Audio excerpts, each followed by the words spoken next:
Tai puiku, viskas tvarkoj techniškai. Tai laba diena, esu Žydrė Jautakytė. Pirmą kartą vedu tokį seminarą, webinarą. Noriu pirmiausiai pasiūsti tokius vėjuotus ir debesuotus linkėjimus iš Vilniaus.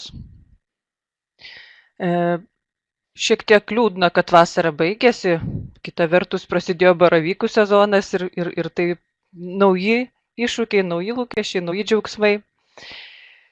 Linkiu visiems gerų mokslo metų, įkvėpimo, neprarasti entuziazmo ir kartu su mumis atrasti naujų dalykų.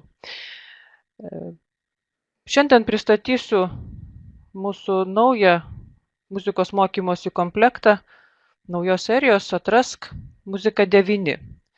Jį parengėme kartu su bendraautorė Kristina Žebrauskaitė Šleikienė, puikia muzikos mokytoja ir muzikė, ansamblio Fo Tango siela, kuriai esu labai dėkinga už visapusiškus patarimus ir pagalbą.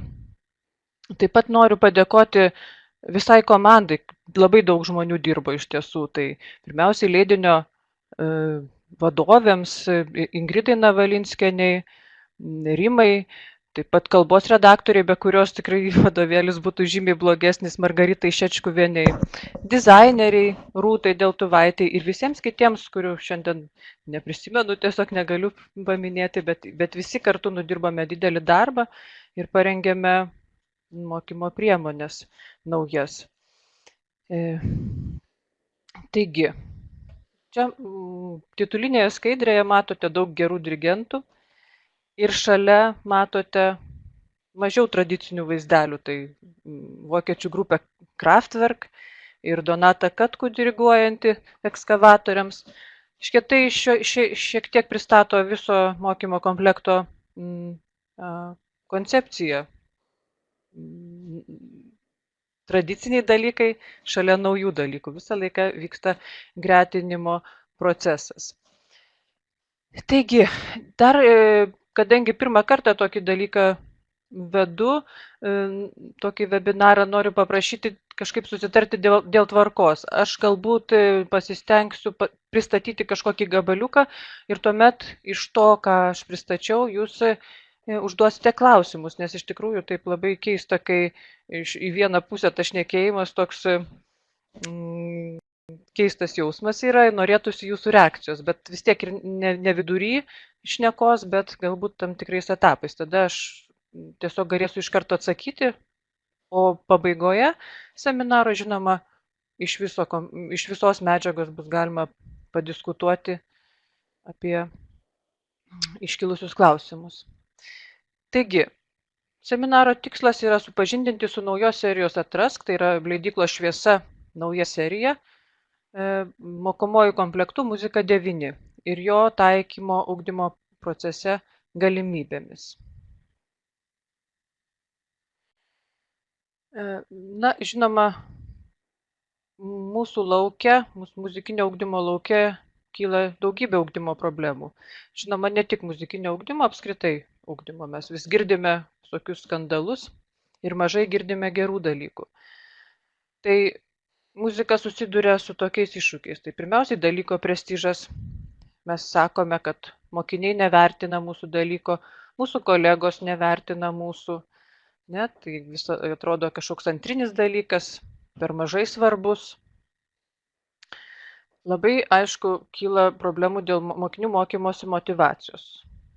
Mokytojai sako, kad mokiniai nenori mokytis, jiems neįdomu, jie tinginiauja, jie užsiema kažkokiais dalykais, kurie nesusiję su muzikiniu ugdymu. Žinoma, kad po vieną pamoką į savaitę tai yra labai juokingai mažas laikas skirtas muzikos mokymuisi, tai yra tikrai per mažai. Na, o jau tokie bendresnės ugdymo problemos, apie ką mes nuolat girdime, tai yra skundžiamasi, kad mokinių pasiekimai žemi, kad Lietuvos ugdymos rezultatai yra kažkur Europos uodegoj dėja, kad mes esam blogiau pasirengę nei Latviai ir tuo labiau nei Estai. Na, vėlgi ne tik muzikos, bet apskritai yra takoskyra ar atskirtis tarp bendrosios muzikos programos ir to, kaip mokytojai supranta tuos pasiekimus ir tas bendrųjų programų tikslus ir ko jie siekia, ko eina vienas dokumentas, kuriuo liktai visi turėtume vadovautis ir iš tikrųjų eina realybė, kuri dažnai būna tokia šiek tiek paralelinė realybė nei šita realybė, kuri turėtų būti. Taigi, ką daryti su dalyko prestižu? Kaip jį galima pakelt? Kažkaip sureikšminti dalyką. Pasklido kalbos, kad 2018 metais PISA tikrins muzikinius pasiekimus, Europos mokinių muzikinius pasiekimus. Manau, kad šitas faktas, kai pasieks Lietuvos švietimo politikų ausis, padarys didelį proveržį, nes iš tikrųjų tokios svarbios susivienimo, tokios svarbus kaip PISOS organizacija, įtraukimas, pripažinimas muzikinio ugdymo poveikio, apskritai ugdymo pasiekimams, yra labai reikšmingas dalykas. Taigi turėkime omeny, kad 2018 metais muzikinis raštingumas gali būti tikrinamas, kaip dabar PISA tyrimais tikrinamas gamtamokslinis raštingumas arba skaitimo gebėjimai, rašymo gebėjimai, skaičiavimo gebėjimai ir panašiai. Tai yra toks apčiuopiamas prestižo didinimas dalyko. Deja, mes negalime pasakyti, kad dalyko prestižą galėtume padidinti, pavyzdžiui, suvokimu, kultūriniu suvokimu, aplinkos požiūriu. Taip kyla iš aplinkos žmonių išsilavinimo, ar ne? Visi tie, kurie turėjo muzikinį ugdymą, gilų, prasmingą muzikinį ugdymą, tie iki šiol gerbia šitą veiklą ir vertina ją. Jeigu muzikinis ugdymas arba su juo buvo nesusidurta, arba jis buvo šiaip savo kažkokios tam tikros kokybės neapčiuopiamos, tada žinoma ir požiūris yra labai šiaip savo į dalyką, ar ne? Ir aš save prisimenu, man mokykloje sekėsi šiaip savo ir aš iki šiol į mokyklą žiūriu taip skeptiškai iš savo patirties. Su mokymosi motyvacija ką daryti? Mes nuolat girdime šnekas apie Z kartą. Z karta tai yra nauji žmonės, kurie ateina jau gimę su kompiuteriais delnuose praktiškai. Įvairaus amžiaus vaikai puikiai dorojasi su informacinėmis technologijomis, tas turi ir pliusų, ir minusų. Bet akivaizdu, kad tradicinis mokymasis nepadės sukurti mokymosi motyvacijos. Žmoguje noras pažinti niekur nedingo. Jis yra prigimtinis ir yra visuose žmonėse. Bet kaip mes tą pažinimo norą išlaikome, kaip mes sukūrėme sąlygas jam plėtotis, tai yra labai svarbu. Mokymosi motyvacija nėra savaiminis dalykas, ją reikia nuolat palaikyti ir sukurti tokias mokymosi sąlygas, kurios būtų patrauklios mokiniui mokytis. Žinoma, tas pagrindinis klausimas, o ką man to reikia? Jeigu nėra dalyko prestižo, nėra visuomenės požiūrio į meninį ugdymą apskritai, tai natūraliai kyla klausimas, o ką man to reikia? Čia mes turime atsakymų, kam to reikia ir mokymosi priemonėse taip pat nuolat šitas atsakymas į klausimą, kam reikia mokytis muzikos, yra raudona gija. Mokymosi laikas. Viena pamoka per savaitę. Pradinėse klasėse po 2 pamokas, viduriniame ugdyme vėl po 2 pamokas. Kai pažiūri ir palygini su kitais dalykais, tai pasirodo nėra taip blogai. Iš tikrųjų, tų pamokų nėra mažai. Bet kaip mes tą laiką išnaudojame, kaip mes jį efektyviai planuojame ir efektyviai pasiekiame rezultatų. Tai yra labai svarbu. Kuo mažiau laiko, tuo geriau jis turi būti suplanuotas, tuo aiškesni mokymosi žingsniai, tuo aiškesni lūkesčiai iš mokinių. Ir jeigu tiek laiko, reiškia ir atitinkamai per daug mes negalime reikalauti. Mes turime reikalauti tiek, kiek yra laiko. Žemi mokinių pasiekimai irgi kyla dažnai iš to, kad yra sunku įsivaizduoti, o kas yra mokinių pasiekimas muzikoje. Dažniausiai mes tą mokinių pasiekimą muzikoje suprantame kaip gražų padainavimą, pagrojimą ir viskas. Tai pabuvimas scenoje. Mums iki šiol tas muzikinis ugdymas asocijuojasi tik su buvimu scenoje, pasirodymais. Bet kai žiūri bendrąją programą, matyti, kad ne tik pasirodymai ten yra, bet dar yra muzikos suvokimas, muzikos supratimas socialinėje, kultūrinėje aplinkoje. Tai yra tokie dalykai, kurie priartina meną, muziką prie pasaulėžiūrinių dalykų, prie filosofijos. Ir iš tikrųjų visais laikais muzika ir buvo daugiau filosofija, negu vien tik tai pats muzikavimas, ar ne? Tai tų pasiekimų, grynai muzikavimo pasiekimų, kai kurie mokiniai ir negali parodyti dėl prigimtinių savybių. Todėl mes turime jiems parodyti, kad muzikoje yra daugybė veiklos ryčių, kurie gali būti rezultatyvūs ir geri ir pasiekti rezultatų. O mums kaip dalyko prestižo kūrėjams ir kultūringos visuomenės kūrėjams, žymiai svarbiau yra ne tai, kaip mokiniai pasirodo scenoje, bet ką jie mano apie muziką, kaip jie geba ją vertinti, kaip jie supranta ją, kaip jie gali pasakyti, kokiais žodžiais kalbėti apie muziką. Juk šito, jeigu mes tik aktyviai muzikuojame ir pamirštame pašnekėti apie tai, ką darome, nesusiformuoja nei žodynas, nei muzikinis skonis, nei gebėjimas suprasti, kas yra muzikos kultūra. Natūraliai tokios kartos vaikų, kurie apsiriboja tik tai muzikinę raišką, o žinote, kad vis tiek, kad ir gana talentingas mokinys, jo raiškos, mokyklinės raiškos repertuaras yra gana paprastas, ribotas, jis negali prisiliesti prie aukštosios klasikos, ten, tarkim, ar simfoninių kūrinių. Tai vėl dalyko prestižas, dalyko supratimas, kad tai yra tik tai koncertas, tik tai pasirodymas.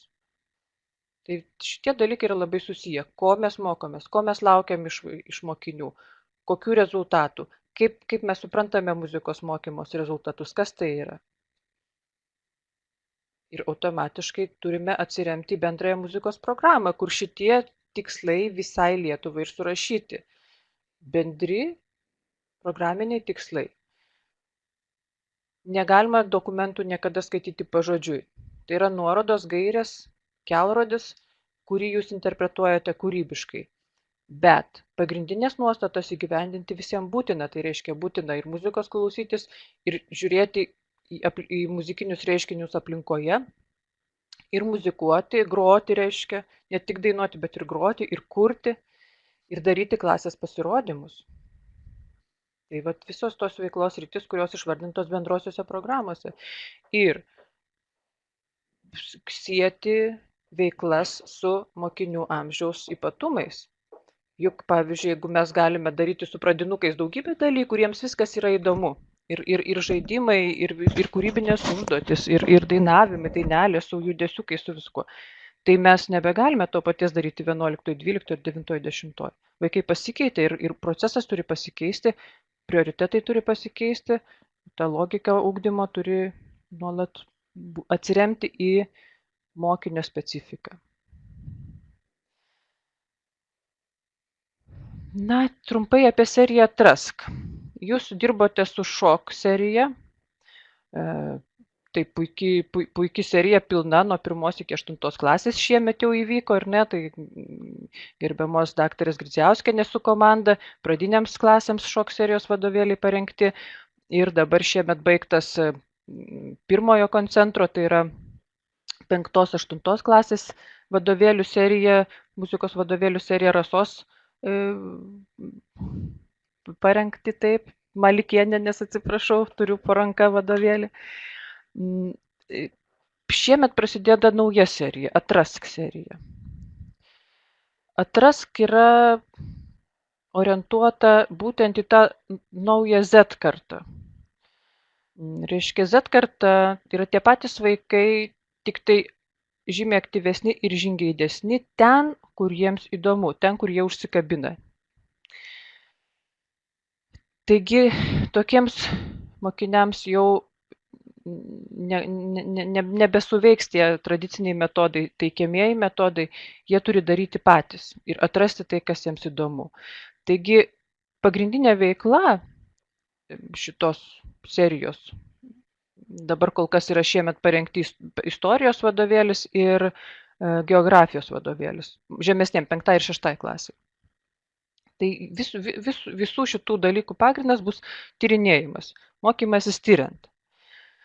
Nes toks mokymasis padeda būtent tos intelektinius gebėjimus ugdyti. Ir aišku, čia dažnai pas mus toks dialogas mėgstamas yra, kad meninis ugdymas yra ugdymo programuose dėl to, kad pailsėtų vaikai nuo intelektinės veiklos. Tai iš tikrųjų muzikinis ugdymas yra labai intelektualus. Veikia, dabar šiuolaikiniai tyrimai rodo, kad veikia abudu pusrutuliai labai intensyviai, netgi intensyviau bet kokioj matematikoje. Tai muzika yra intelekto ugdymo dalykas. Ir todėl labai man artima šita serija, šitos serijos koncepcija, būtent intelektinius ugdyti gebėjimus reikia. Taigi atliekant tyrimus išmokstama planuoti veiklą, veikti moksliškai, tai yra labai svarbu. Net ir pradinėse klasėse žaisti nemokslinius žaidimus, reiškia kažkokius tas pasakos principus daryti, tai tikrai neverta, nes vaikai šiuolaikiniai jau jie geba tikrai tiesą nuo įsivaizduojamo pasaulio arba atskirti. Ir mums atrodo, kad jiems smagu ten kiškučiai ir meškučiai, o tiem vaikam jau tikrai nebeįdomu. Tai moksliškumas yra labai svarbu. Nuosekliai pasirinkti tinkamas priemonės. Reiškia planuoti veiklą, veikti moksliškai, pagristai, rimtai, nuosekliai, pasirenkant tinkamas priemonės. Bendras principas yra toks, kad pritaikomas ankstesnės žinios. Idėjos siejamos su patirtimi. Ir muzikos mokymosi komplekte tai yra labai svarbu, kad viskas daroma nuo išsiaiškinimo, ką jau mokiniai žino, ir tik tada pradedama kažką naujo daryti. Stebint, lyginant, gretinant priešingus dalykus, mokomasi skaidyti, analizuoti, spręsti, kas svarbu, į ką reikia sutelkti dėmesį. Analizė iš tikrųjų yra viena iš pagrindinių veiklos metodų. Analizavimas tiek klausant, tiek muzikuojant, tiek kuriant nuolat veikia analizės lygmuo.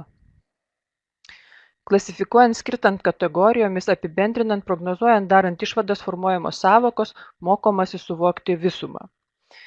Dabar jūs žinote, įvyko naujas menų egzaminas jau 2 metus iš eilės ir iš tikrųjų labai liūdna buvo skaityti aprašus muzikos, nes sąvokos vartojimus labai netiksliai.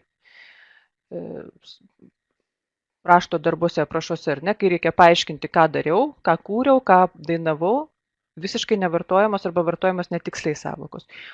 Aš jau nekartą minėjau, jog sąvokų vartojimas žymi dalyko išmanimą arba ne. Ar ne? Tai ką mes mokome 12 metų, jeigu vaikas nei vieno dalyko muzikinio negali pavadinti tinkamu vardu. Tai yra blogai, tai yra blogas, tai žymi, kad prasti mūsų pasiekimai yra muzikos, ar ne? Nes iš tikrųjų žodynas muzikos nuolat turi kiekvienoje pamokoje egzistuoti. Tik tai taip galima suformuoti sąvokas ir suvokti visumą. Remiantis ir naudotis tuo, kas žinoma, mokomasi suprasti ir spręsti sudėtingesnės problemas bei situacijas. Iš tikrųjų, mes pakeliam į gana sudėtingas probleminės situacijas nuolat mokinius ir tai aš vėliau pristatysiu plačiau. Mokomasi įvertinti, kritiškai mąstyti, kitaip suprasti, sukurti. Mokomasi mąstyti apie savo veiklą, stebėti, kontroliuoti, kritiškai įsivertinti. Iš tikrųjų, mokytis kompetencijai mes skiriame didelį dėmesį, nes tai yra pamatas viso mokymosi. Ir iš tikrųjų muzikos mokymasis nesiskiria nuo jokio kito dalyko mokymosi. Galioja tie patys dalykai ir labai svarbu mokėti mokytis muzikos, žinoti, kokias strategijas taikyti, kaip daryti, kur mokinys yra stiprus, kur silpnesnis. kaip jam tą mokymąsi savo susiplanuoti, kad visos kompetencijos sritys būtų vienodai ugdomos. Todėl įsivertinimas, refleksija, mokymosi žingsniai komplekte yra labai svarbus.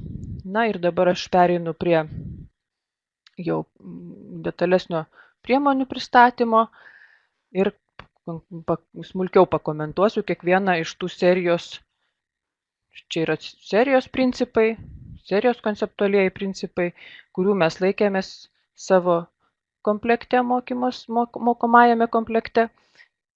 Taigi smulkiau.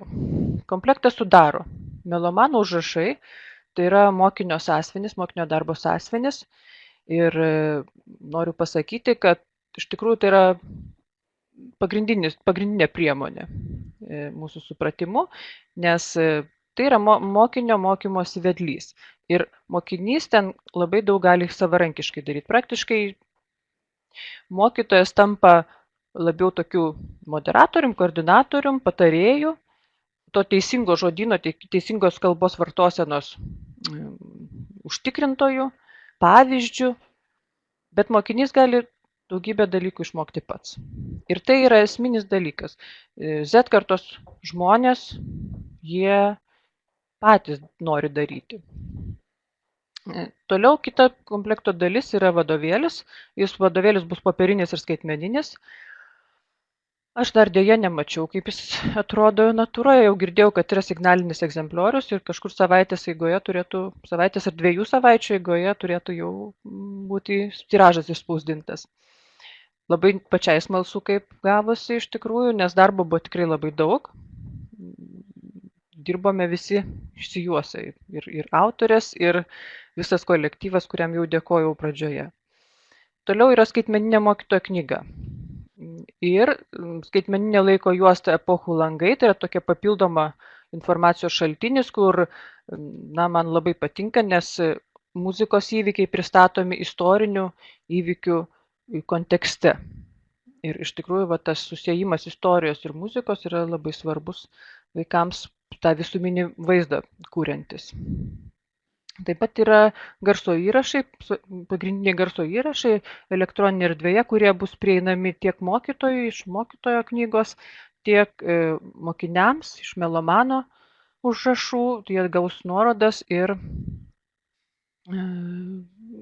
galės naudotis visais resursais. Čia reikia registruotis šviesoje ir ten jūs gausite toliau visas nuorodas, kaip tai vyksta. Čia matote vadovėlio viršelį. Tai jis labai gražus man yra. Matote ausinės ir matote, kad mergina klausosi nuo Bacho iki Leono Somovo ir džiazų. Tai tas labai svarbus mūsų noras autorių buvo atskleisti, kad visa muzika yra vertinga, jeigu ją kritiškai atsirenki ir žinai, kodėl jos klausaisi. Tai atrodo melomano užrašų viršelis. Čia mokiniai užsirašys savo duomenis. Na ir komplekto paskirtį mes taip įsivaizdavome. Padėti mokiniams pakartoti, apibendrinti, susisteminti anksčiau įgytą patirtį. Mes labai gerai žinom, kas tai yra 9 klasė arba 1 gimnazinė. Kai susiformuoja naujas kolektyvas, ateina mokiniai iš skirtingų mokyklų ir su skirtingom muzikinio ugdymo patirtim. Ir vienas svarbiausių dalykų tai yra būtent jų patirtį tą suvienodinti, išsiaiškinti, suvienodinti arba išmokyti dalykų, kurių jie nebuvo išmokę. Taigi skiriame didelį dėmesį kartojimui ir toliau susidaryti sisteminį muzikos istorinės raidos paveikslą. Todėl, kad mes žinodamos, kad 9-10 klasė yra baigiamoji privalomos muzikos dalis, ar ne, viskas daugiau mokiniai gali muzikos ir nebesimokyti, todėl mums pasirodė, kad yra labai svarbu susisteminti per istorinę raidą, per istorinės epochas, susisteminti visą tą jų muzikinio ugdymo patirtį ir užbaigti su žodynu, su suvokimu normaliu, su kritinė nuovoka, užbaigti privalomą muzikinį ugdymą. Ir labai svarbu, kad mokiniai pagaliau įsisąmonintų, kad jie yra interpretatoriai. kad jie muziką gali vertinti, suprasti taip, kaip jie supranta ją. Taigi būti to muzikinio pasaulio kūrėjai, aktyvūs dalyviai, susikurti interpretacinį santykį su muzikos menu. Ne šalia kažkur muzikos būti. Tai reiškia kažkokie profesionalai, didysis muzikos pasaulis ir aš kažkur toks menkutis čia jame, bet dalyvio statusą įgyti. Ir todėl pagrindinė veiklos rytimi pasirinktas yra muzikos klausymasis, apibūdinimas ir vertinimas. Dominuojanti veikla. Aišku, kai kurie mokytojai, kurie mūsų filosofija, kuriems būtų artima mūsų filosofija, tai praktiškai vien per muzikos klausymąsi būtų galima labai tobulą muzikinį ugdymą 9 klasėje vykdyti. Tačiau muzikavimo ir kūrybos užduotis yra, žinoma, nepamirštos, būtinos jos yra, tačiau jos vėlgi pateikiamos yra siejant su pagrindinė ta ašinė veikla, su stiliaus samprata, stiliaus savoka ir siejama su muzikos klausymusi. Kodėl muzikos klausymasis? Aš jau irgi nekartą esu sakiusi, kad 9 klasė yra toks sudėtingas laikotarpis. Viena vertus, kad mokiniai susirenka iš skirtingų kolektyvų į naują klasę, kita vertus tai ir mutacijos dar nesibaigia periodai, ir įvairūs asmenybiniai tapsmo, asmenybinės problemos, savasties ir visokie kompleksai ir panašiai. Taigi, tuo metu, kai mokiniai ieško prasmės gyvenime, savo vietos gyvenime, jie nelabai nori būti aktyvūs reiškėjaisi. Jie nori ramiai pabūti ir pafilosofuoti ir pagalvoti apie tai, kas jie yra ir kodėl jie yra. Taigi būtent tas amžiaus tarpsnio ypatumas, to jų abstraktaus mąstymo galimybė paskatino mus pasirinkti šią veiklos sritį prioritetinę. Nes jau 8 metus pakankamai ilgai jie muzikavo aktyviai. Ir iš tikrųjų, kaip jau minėjau pradžioje, natūraliai su vaiko raida ir muzikinis ugdymas poreikiai turi būti tenkinami atitinkamai. Pakilti visas ugdymas nuo žaidimo, nuo kūrybinio improvizacijų į jau tokį savokinį rimtą apmąstymų ir pasaulėžiūrą grįstą muzikinį ugdymą, pasaulėžiūros formavimų grįstą. Žinoma, neapsieita be bendrųjų kompetencijų. Jūs labai dažnai girdite, kad bendrosios kompetencijos yra esmė ugdymo. Viso bendro ugdymo mokyklos paskirtis yra ugdyti bendrasias kompetencijas. Aš labai pritariu tam, todėl kad vis tik gyvenime žmogui reikia gyventi, o neturėti kažkokių žinių tokį kratinį nesusijusių su jo patirtimi. Taigi labai didelį dėmesį mes kreipiam socialiniai kompetencijai, nes šiuolaikiniame pasaulyje žmogus negebės bendradarbiauti, jis yra labai, daug praranda galimybių. Grupinis darbas, grupinės darbinės komandos, jos yra dabar šiuolaikiniam pasaulyje esmė. Net ir kompiuterininkus Barclay kompanija priima pagal jų bendradarbiavimo gebėjimų lygį. Įsivaizduojate, programuotojus, kur mes įsivaizduojam, kad jie sėdi prie kompo iš viso yra nebendraujantis, tai pasirodo, kad ne. Jie turi bendradarbiauti, gebėti susitarti, susikalbėti su kitais žmonėmis. Taigi, ir mes socialiniai kompetencijai skiriame ypatingai daug dėmesio. Kita labai svarbi kompetencija – mokėjimo mokytis. Taigi jau sakiau, kad tai yra, jūs nuolat girdite šiais laikais, kad mokytis visą gyvenimą. Tai vat, mokytis visą gyvenimą pagrindai ir įgyjami per mokėjimo mokytis kompetenciją. Reiškia, išsikelt mokymosi problemą, ieškoti, susirasti informaciją, susisteminti, toliau išspręsti tą mokymosi problemą ir rasti kitą problemą. Reiškia, nebijoti keisti darbo vietos, nebijoti išmokti naujų dalykų. Sakė, šiais laikais darbo vietą reikia keisti kas 5-7 metus, o gal net ir kas 3. Žinoma, didelis dėmesys kūrybiškumo ir iniciatyvumo kompetencijai. Kūrybiškumo čia aš parašiau ir būtent kūrybiniam mąstymui. Tai norint susikurti interpretacinį santykį su muzika, tai būtinas yra kūrybinis mąstymas. Reiškia, nėra vienos tiesos, nėra vieno teisingo atsakymo. Aš turiu savo atsakymą, aš turiu savo supratimą apie muzikos kūrinį. Tas kūrinio muzikos kūrinio paveikslas manyje yra tik mano paveikslas, kitame tas paveikslas yra kitas. Nei vienas, nei aš, nei kitas paveikslas nėra geresnis. Taigi nuolat mokiniai kūrėsi savo atsakymus ir kūrė savo naujus muzikos kūrinius. Taigi jie tą kūrybinį mąstymą nuolat skatina. Kritinė nuovoka tai yra esminis dalykas muzikos pasaulyje, kur industrija yra didžiulė, muzikos kiekis yra didžiulis iš tikrųjų. Ir atsirinkti, kas yra vertinga, suprasti, kodėl viena muzika yra vertingesnė už kitą, arba į kurią lentynėlę aš dažnai studentams sakydavau, kad yra visa muzika, visa muzikos visuma. Bet tai, kas tinka, ten, tarkim, vestuvėse ar kokiam baliuje, nebūtinai yra absoliučiai geriausia muzika. Kitoje situacijoje reikia kitokios muzikos. Reiškia, mes turime išmokti turėti tos stalčiukus, tų stalčiukų įvairovę ir atsiverti reikiamą stalčiuką reikiamų metu. Todėl vyrauja užduotis, kur turi būti išsakomi argumentai, nuomonė pasakoma ir argumentuojama. Na ir vertybinių nuostatų ugdymas. Viso mokomojo komplekto medžiaga siekta, kad mokiniai atrastų asmeninį santykį su muzika ir jos prasme.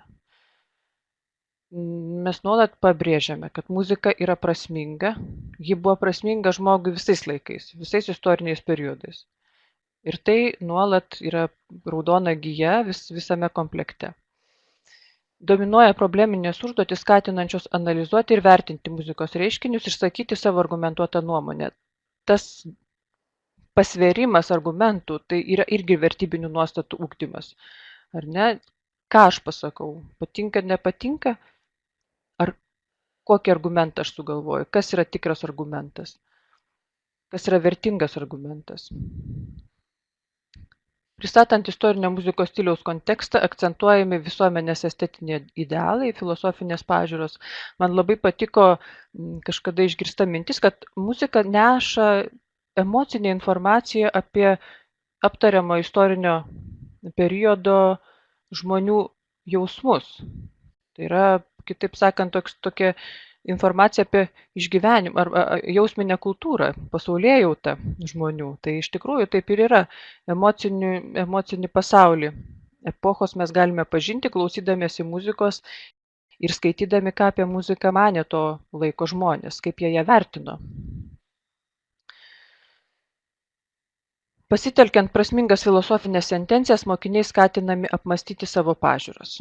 Tai yra nuolat daroma. Pavyzdžiui, susikurti savo gyvenimo moto, vadovaujantis Kanto posakiu, tai yra tokių daug užduočių.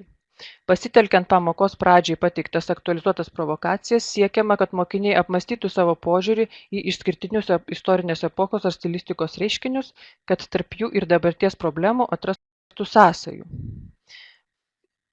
Mes puikiai žinome, kad nėra nieko dabar, ko nebuvo praeityje. Arba naujiena yra gerai pamiršta, kaip čia sako, gerai pamiršta seniena, ar ne? Tai tokias paralelės tarp praeities ir dabarties mes nuolat išvedame. Taip, dabar. Ar norite ko nors paklausti apie tos konceptualiuosius dalykus, kuriuos aš čia ką tik pristačiau? Ar dėl sandaros, dėl kažko? Taip, skaidrės bus galima gauti, jos bus pranešimas įrašytas yra ir visą laiką bus aplinkoje, šviesoje.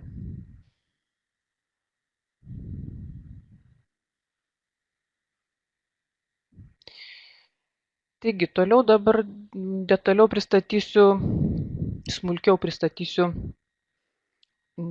visas komplekto dalis. Tai pirmiausiai vadovėlis. Nors aš ir sakiau, kad pagrindinė priemonė mokymosi yra melomano užrašai, bet vis tik mūsų vadovėlis yra toks dalykas, kuris spausdintas ir kalbos komisija praėjęs, tai toks reikšmingas dalykas. Taigi vadovėlis sudaro 5 skyriai, 28 temos ir žodynėlis, ir muzikavimo repertuaras prieduose. Vadovėlis padės mokiniams nuosekliai sistemingai susipažinti su viduramžių, renesanso, baroko ir ankstyvojo romantizmo stiliais.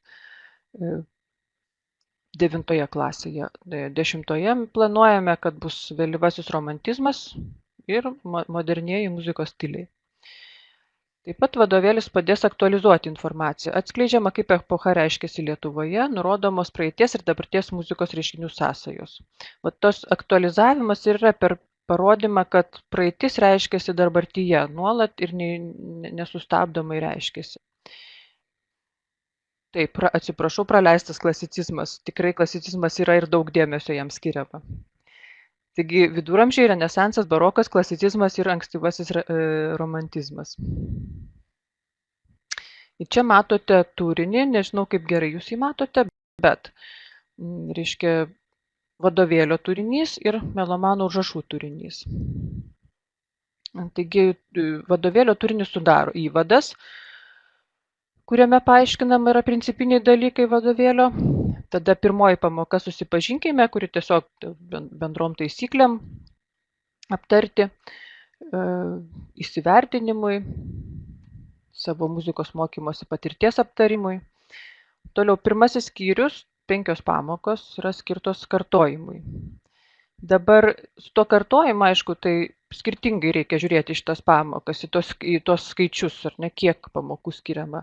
Jeigu klasė turėjo puikų muzikinį ugdymą prieš tai ir tiek galbūt nereikia tiek skirti laiko, gal kažką galima apjungti. Jeigu trūksta tos patirties, trūksta ir čia kyla klausimų ties kiekviena tema vaikams labai daug, tuomet laiką reikia padidinti kartojimui, ar ne, iki 2 mėnesių, galbūt iki 8 pamokų galima padidinti. Nes jūs supratote, kad jeigu skirta 28 pamokos, tai yra dar rezervo, kur pastumdyti. Taigi kartojimas yra muzika ir šiuolaikinės technologijos, kompozitorius ir muzikos kūrinys, muzikos kūrinio interpretavimas, muzikos atlikėjai ir muzikos notacija. Vėlgi, tik supratote, kad kartojimas tai nėra solmi tik tai, bet platesniam kontekste mes kartojame. Tuo pačiu aptariame ir muzikinės profesijas, tai yra toks profesinio orientavimo šiek tiek aspektas įdėtas. Ir melomano sąsiuvinyje yra įdėta muzikinių profesijų lentelė, ten kur mokiniai galės susirašyti, kokios yra muzikinės profesijos ir kur galima mokytis muzikos, ne tik tai Lietuvoje, bet ir pasaulyje. Taip pat pristatomos bendroji muzikos programa, kurie turi irgi žinoti, ką jie turi išmokti toj 9-10 klasėje. Toliau kompozitorius ir muzikos kūrinys. Tai pateikiamas supratimas, kas tai yra muzikos kūrinys, pakalbame apie muzikos išraiškos priemonės. Apie muzikos išraiškos priemonės visa atmintinė yra pateikiama melomano užrašų atvarte. Taip, kiekviena priemonė išsamiai aptarta yra.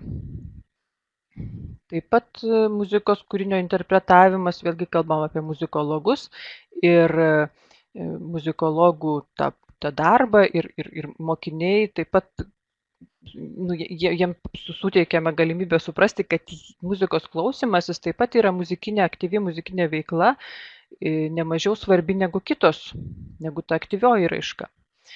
Toliau yra muzikos atlikėjai, mes pakartojame, kokios yra muzikos rūšis, kas muziką atlieka.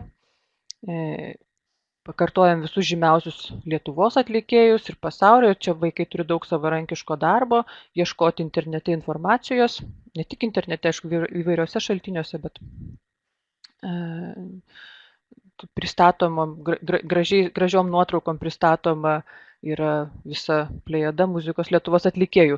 Ir aš noriu dar tiesą pasakyti, kad čia kai pereisim prie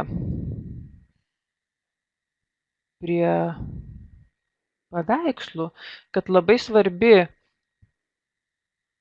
nerodoma, taip čia užsikrauna, kad labai svarbi dalis yra ta vizualioji informacija, būtent iliustracijos, nes jūs žinote, kad Z karta, vėlgi pakartosiu, jie mėgsta mokytis per vaizdą, jiems yra svarbu vaizdas, vaizdumas ir keitimasis vaizdų, taigi į šitą dalyką mes atsižvelgiame ir vadovėlį labai daug iliustracijų, tokių žurnalinių, toks principas žurnalinis, kada po iliustracija yra labai nemažai informacijos dar, reikia paskaityti, kas ten po ją yra.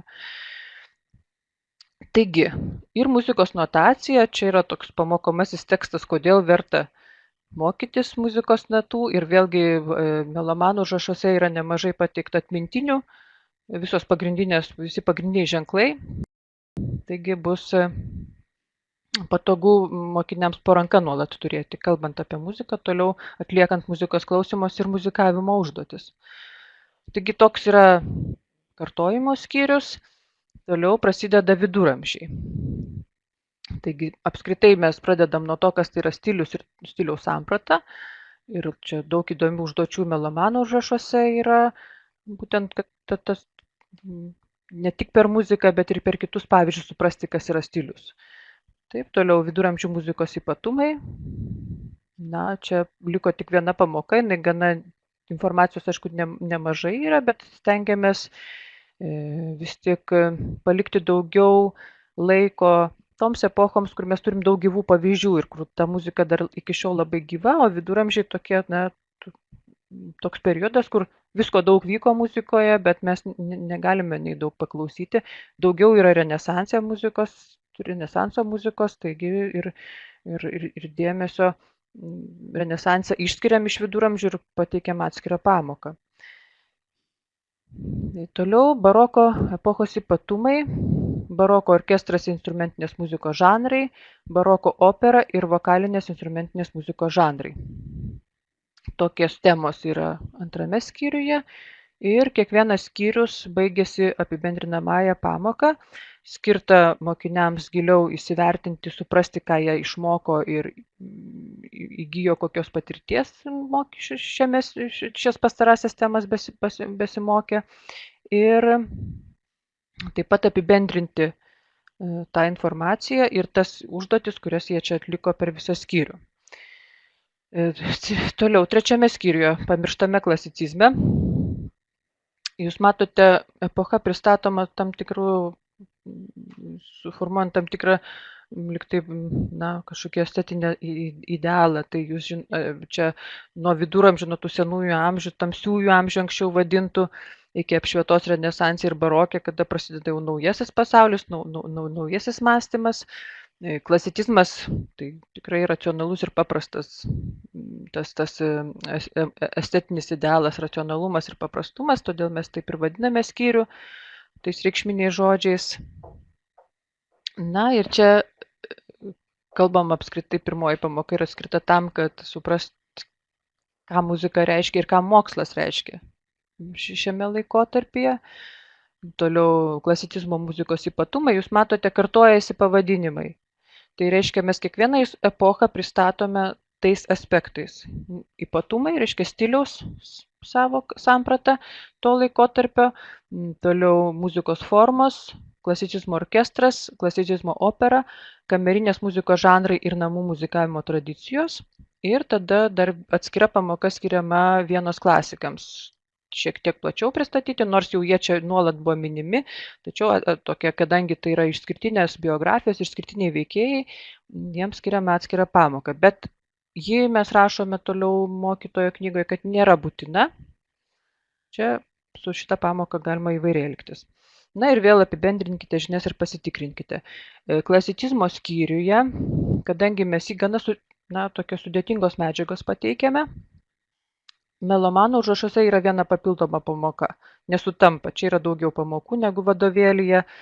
Tai klasicizmo orkestras yra dar išskleistas į dvi pamokas, reiškia klasicizmo orkestras ir instrumentinės muzikos žanrai. Čia reiškia dubliuojasi, pasidvigubina. pamokos. Ir toliau romantizmas, čia mes užgriebėme tik tai pradžią, ankstyvąjį romantizmą ir miniatiūras. Tai reiškia tą tokį gryną, tą esminį dalyką, kuo romantizmas skiriasi nuo klasicizmo, tai tom miniatiūrom ir laisvąja kūryba, improvizacija. Na ir moto tas kūrybos kančios, žinote, kančios filosofija romantizmo pristatoma trumpai. Taigi pirma pamoka bėgimas nuo tikrovės, toliau svarbiausi romantizmo miniatiūros žanrai ir romantizmo muzikos ypatumai. Čia taip susikeitė tos temos neatsitiktinai. Tiesiog į romantizmo muzikos ypatumai jau šiek tiek išsiplečia ne tik ankstyvąją, bet ir vėlesnius periodus apima. Ir 5 skyrius yra 3 kartojimo pamokos, apibendrinama pamokos. Ir stilius ir epocha, reiškia, tą teorinę informaciją apibendriname. Tada ką galite pasakyti apie muzikos kūrinį, apibendriname muzikos klausymosi patirtį ir kaip pasirinkti klasės koncertui, reiškia, apibendriname muzikavimo patirtį. Vėlgi, kiek pamokų skirti tam apibendrinimui arba tam klasės koncertui, čia yra jau mokytojo reikalas ir iš to, kas dominavo, kokia veikla dominavo jūsų procese, taip jūs ir apibendrinsite mokslo metus. Taigi prieduose toliau yra muzikavimo repertuaras, tai yra daugiau dėmesio skirta grojimo repertuarui ir mažiau dainavimo. Jūs rasite ten 2 tradicinės dainas, dabar nesakysiu, paliksiu intrigą.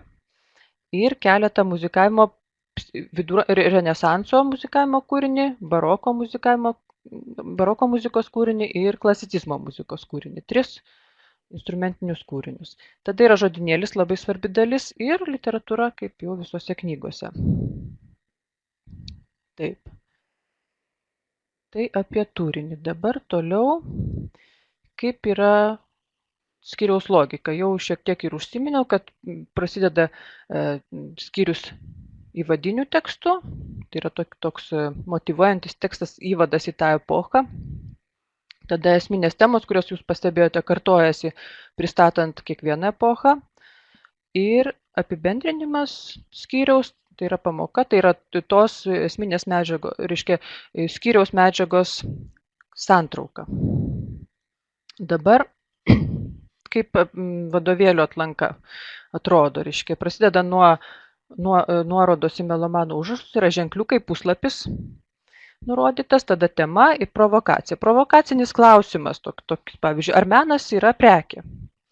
Tai yra toks diskusinis klausimas, kurį galima iš karto aptarti arba jį nuolat turėti. Mes labiau norėtume, kad ta provokacija pradinė, tas klausimas, ar menas gali būti prekė, jis būtų omenyje per visą pamoką, dirbant su visa pamokos medžiaga. Ir paskui pabaigoje būtų atsakoma į šitą.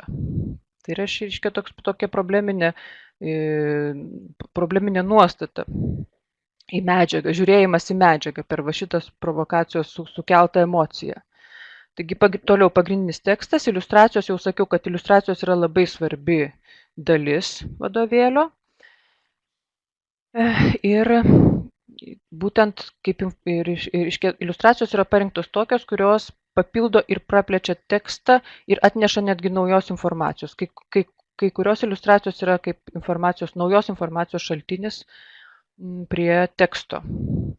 Kiekvienoje pamokoje yra grojaraštis. Dabar šitas grojaraštis skirsis nuo to, ką jūs gausite tos muzikos įrašus minėtus, ar ne? Reiškia, savarankiškiams mokytojams, kurie turi daug muzikos prisiruošę ir kurie naudoja YouTube išteklius neišmatuojamus, tai aš siūlyčiau pamokose vadovautis būtent grojaraščiu. Bet jeigu neturim tokių galimybių gerų įrašų, tuomet tada naudotis tuo, kas yra pateikiama e-šviesos ištekliuose. Tas grojaraštis, kuris yra padarytas kaip priemonė e-šviesoje, jis orientuotas yra į melomano užrašus ir konkrečiai su tais kūriniais, kurie ten minimi. Bet galima pateikti būtent per vadovėlio grojaraščius. Tas užduotis ir kai kuriuose vietose tiesiog melomano užrašuose kūriniai neminimi, tai ten jau jūs vadovaujatės vadovėlio grojaraščiu. Labai svarbus dalykas yra reikšminiai žodžiai, kurie padeda mokiniams ieškoti informacijos kitose šaltiniuose. Jau ne tik tai vadovėlyje, bet išeiti į kitus resursus informacinius. Ir vat čia yra mokėjimo mokytis kompetencijos esminis dalykas - vadovautis su tema susijusiais žodžiais tam, kad atrasti kitus informacijos šaltinius. Ar ne? Ir tada keli klausimai diskusijai, kadangi vadovėlis turime darbo sąsiuvinį, tai vadovėlė nėra užduočių. Taigi diskusija yra tik tai toks apibendrinimas. Jeigu kartais melomano nenaudojame, tai mes turime muzikos klausymosi užduotis ir diskusijas, tai yra pokalbis apie tai, ką sužinojome toje temoje. O jeigu einame per melomano užrašų užduotis, tuomet pamoka klojasi visiškai kitaip. Dabar matau, vyksta labai intensyvus rašymas. Peržvelgsiu. Taip. Taip, melomano užrašai nėra tokie liuks, nes iš tikrųjų jie nėra išbandyti praktikoje natūralioj. Tiek, kiek mes iš įsivaizdavimo dar atsimenam devintokus, tai mes tų užduočių pridėjome, jų yra labai daug ir daugiau negu per pamoką įmanoma suspėti, tą tikrai reikia pripažinti. Todėl, žinoma, padės mokytojams, galbūt atneš naujų idėjų pamokoms, bet reikia labai atsargiai žiūrėti. Aš atsimenu, kaip turėjau šeštokus ir jie ten turėjo pratybų sąsiuvinius ir ne visas užduotis aš norėjau su jais daryti iš pratybų sąsiuvinių. Tai sulaukdavau priekaištų iš tėvų, kad tuščios užduotis ar nelieka. Tai va čia mes siūlome tokią kaupiamojo vertinimo sistemą taikyti už užduočių atlikimą ir kai kurias užduotis daryti klasėje kartu visiems, pavyzdžiui, muzikos klausymosi užduotis, jos labai svarbios yra. Bet tas tyriamasios užduotis tyrimo, kurios labiau analitikams yra skirtos, tai tas pamokas, tas užduotis, manau, jau reiktų, kad vaikai darytų ir kai ką labai savarankiškai palikti tam pamokiniam laikui. Taip. Na, provokacija nėra pamokos uždavinys. Uždavinius mes surašome melomano užrašuose, yra tas mokymosi uždaviniai, yra surašyti melomano užduotį, mes toje pažiūrėsime, o mokytojams, mokytojo knygoje taip pat yra mokymo uždaviniai suformuoti. Provokacija yra labiau tokia idėjinis, toks emocinis nustatymas, nusiteikimas. Taip, sužadinimas, iš tikrųjų toks yra labiau sužadinimas.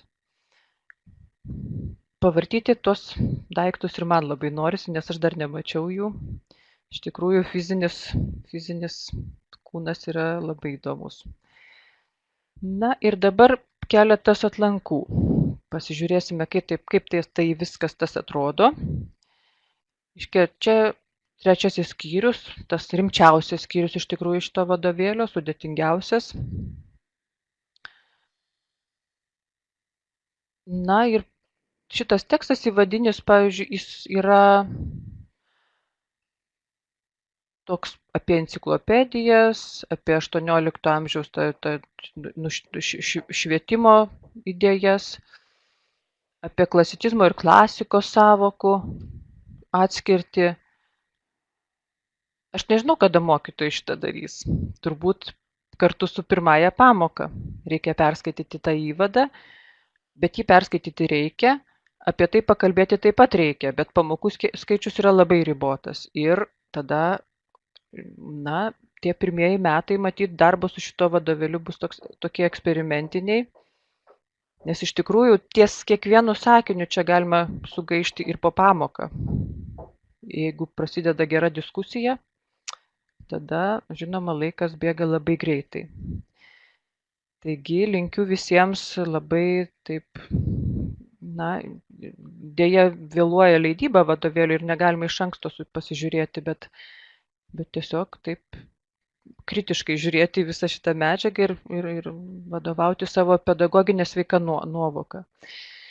Taigi dabar atrodo pamokos atvartas. Čia mano minėti nuoroda į melomano užrašus. Tie ženkliukai tai yra užduočių tipų ikonėlės. Kiekvienas veidukas reiškia tam tikrą užduoties tipą ir puslapiai melomano užrašuose. Taigi pamokos tema, tada provokacija. Turėk drąsos pats vadovauti savo protu. Šis 18 amžiaus lietuvių kilmės prūsų filosofo Imanuelio Kanto posakis puikiai perteikia klasicizmo epochos dvasią.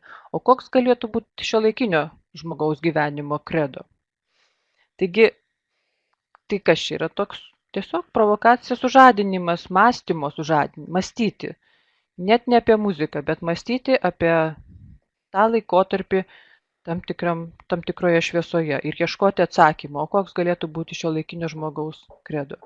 Nes mes, kaip jau minėjau, pateikėm tokius vertybinius tekstus apie tos epochos vertybės, kalbame daug apie žmonių pasaulėžiūrą ir toje šviesoje žmogus galėtų pagalvoti apie savo gyvenimo kredo. Taigi matote klasikos ir klasicizmo palyginimą tų sąvokų, apie ką jau buvo kalbėta įvade. Na, pagrindiniai veikėjai, čia jau papildoma informacija apie klasicizmą eina. Būtinai visas epochas siejame su Lietuva. Ta pasididžiavimo Lietuva aspektą mes labai čia išryškiname.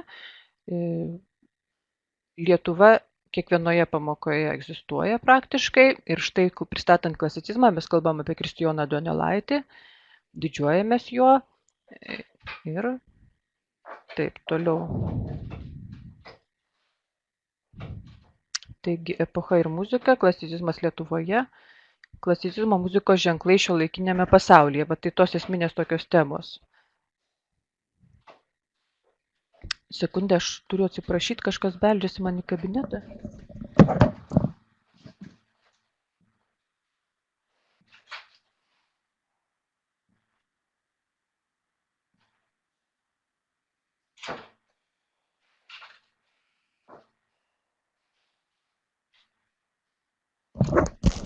Atsiprašau labai. Taigi, ir matote klasicizmas Lietuvoje ir klasicizmo muzikos ženklai šiuolaikinėme pasaulyje. Taip pat buvo ir barokas šiuolaikinėme pasaulyje, ir viduramžiai šiuolaikinėme pasaulyje, ir romantizmas šiuolaikinėme pasaulyje. Štai matote klasicizmas, štai ir Mocarto puodeliai ir saldainiai. Ir dabar, kaip atrodo apibendrinimo atvartas, vėlgi per vaizdą, dar kartą pakartojam, kas yra klasicizmo stilius, ir trumpas sąvadas pagrindinių dalykų, apie ką buvo kalbėta. Tai čia taip atrodo vadovėlis. Dabar melomano užrašų struktūra. Kiekviena tema melomano užrašuose prasideda vėlgi nuo to paties probleminio klausimo arba tos provokacijos, kuri buvo pateikta ir vadovėlyje.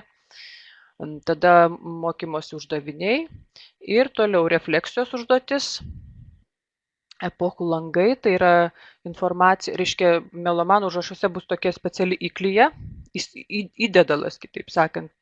Tai tokia schema lentelė, kurioje mokiniai fiksuos apie kiekvieną epochą pagal tam tikrus kriterijus informaciją. Jie nerašys kiekvienoje pamokoje, kai ką rašys ir pamokoje, bet darbas bus su atskira tokia ilga įklyje, kur visos epochos viename lape matysis jiems. Toliau informacijos langas, tai yra papildoma informacija, kurią reikia iš tos temos pasižymėti, kuri nesusijusi su epochų langais. Taigi jie čia pasižymės dar kažkokius papildomus dalykus, kurių bus prašoma. Toliau muzikavimo užduotis pateikiamos. Vėlgi muzikavimo užduotis, ji tokia išdėstyta per skyrių žingsneliais mokymosi. Tai pavyzdžiui, jeigu pradeda groti, ar ne, kokį nors klasicizmo kūrinį, tai yra Gemol simfonijos pagrindinė tema, jie siūloma groti. Tai ten per visas tas 6 pamokas yra primenama, ką dabar turi su ta muzikavimo užduotimi padaryti. Po truputį žingsneliais, reiškia, ne iš karto paimam išmokstam, bet kiekvieną pamoką po tam tikrą elementą. Dabar kiekvienoje pamokoje yra po vieną arba po kelias muzikos klausymosi užduotis. Ir jos yra tokio analizė grįsto interpretacijos principo. Čia mes neklausome kūrinių kaip iliustracijų arba to literatūriniu būdu, kad mes kalbame, tarkim, apie Bethoveno 9 ir ją klausome. Mes nuolat lyginame, mes pateikiame po kelius kūrinius klausimuisi. Tam, kad atsirastų tas supratimas, kas yra muzikos, kas tas klasicizmo muzikos stilius, kuo jis skiriasi nuo kitų stilių. Skambesys, pats skambesys. Ir aišku, kai jau ateina ta paskutinė pamoka, tarkim, vienos klasikų, tada mes paklausom ir atskirai Bethoveno, bet nėra to įprasto mums dalyko, kad įsiminti temą kūrinio, ar ne? Nes iš tikrųjų įsiminti kūrinio temą per vienus mokslo metus yra labai sudėtinga ir beprasmiška, nes po to labai greitai pasimiršta. Aš jau esu irgi ne kartą kalbėjusi, kad tam tikri kūriniai turi nuolat kartotis ugdymo procese. Ir 5 klasiai, ir 1 klasiai, ir 10 klasiai, vis primenant, kas tai yra. Ir tokiu būdu 12 klasėje mes galime tikėtis, kad žmogus išeis su tam tikrų atpažįstamų repertuarų muzikos. Bet šiuo atveju mums yra svarbiau, kad stiliaus girdėjimas atsirastų. Ne konkretaus kūrinio atpažinimas, bet stiliaus kaip skambesio girdėjimas. Toliau yra kūrybinės užduotis. Jų yra 2 per visą vadovėlį turbūt, arba gal ir daugiau, bet 2 tokios didesnės. Ir toliau apibendrintai visokios analizės ir probleminės užduotis yra vadinamos tyrimo užduotimis.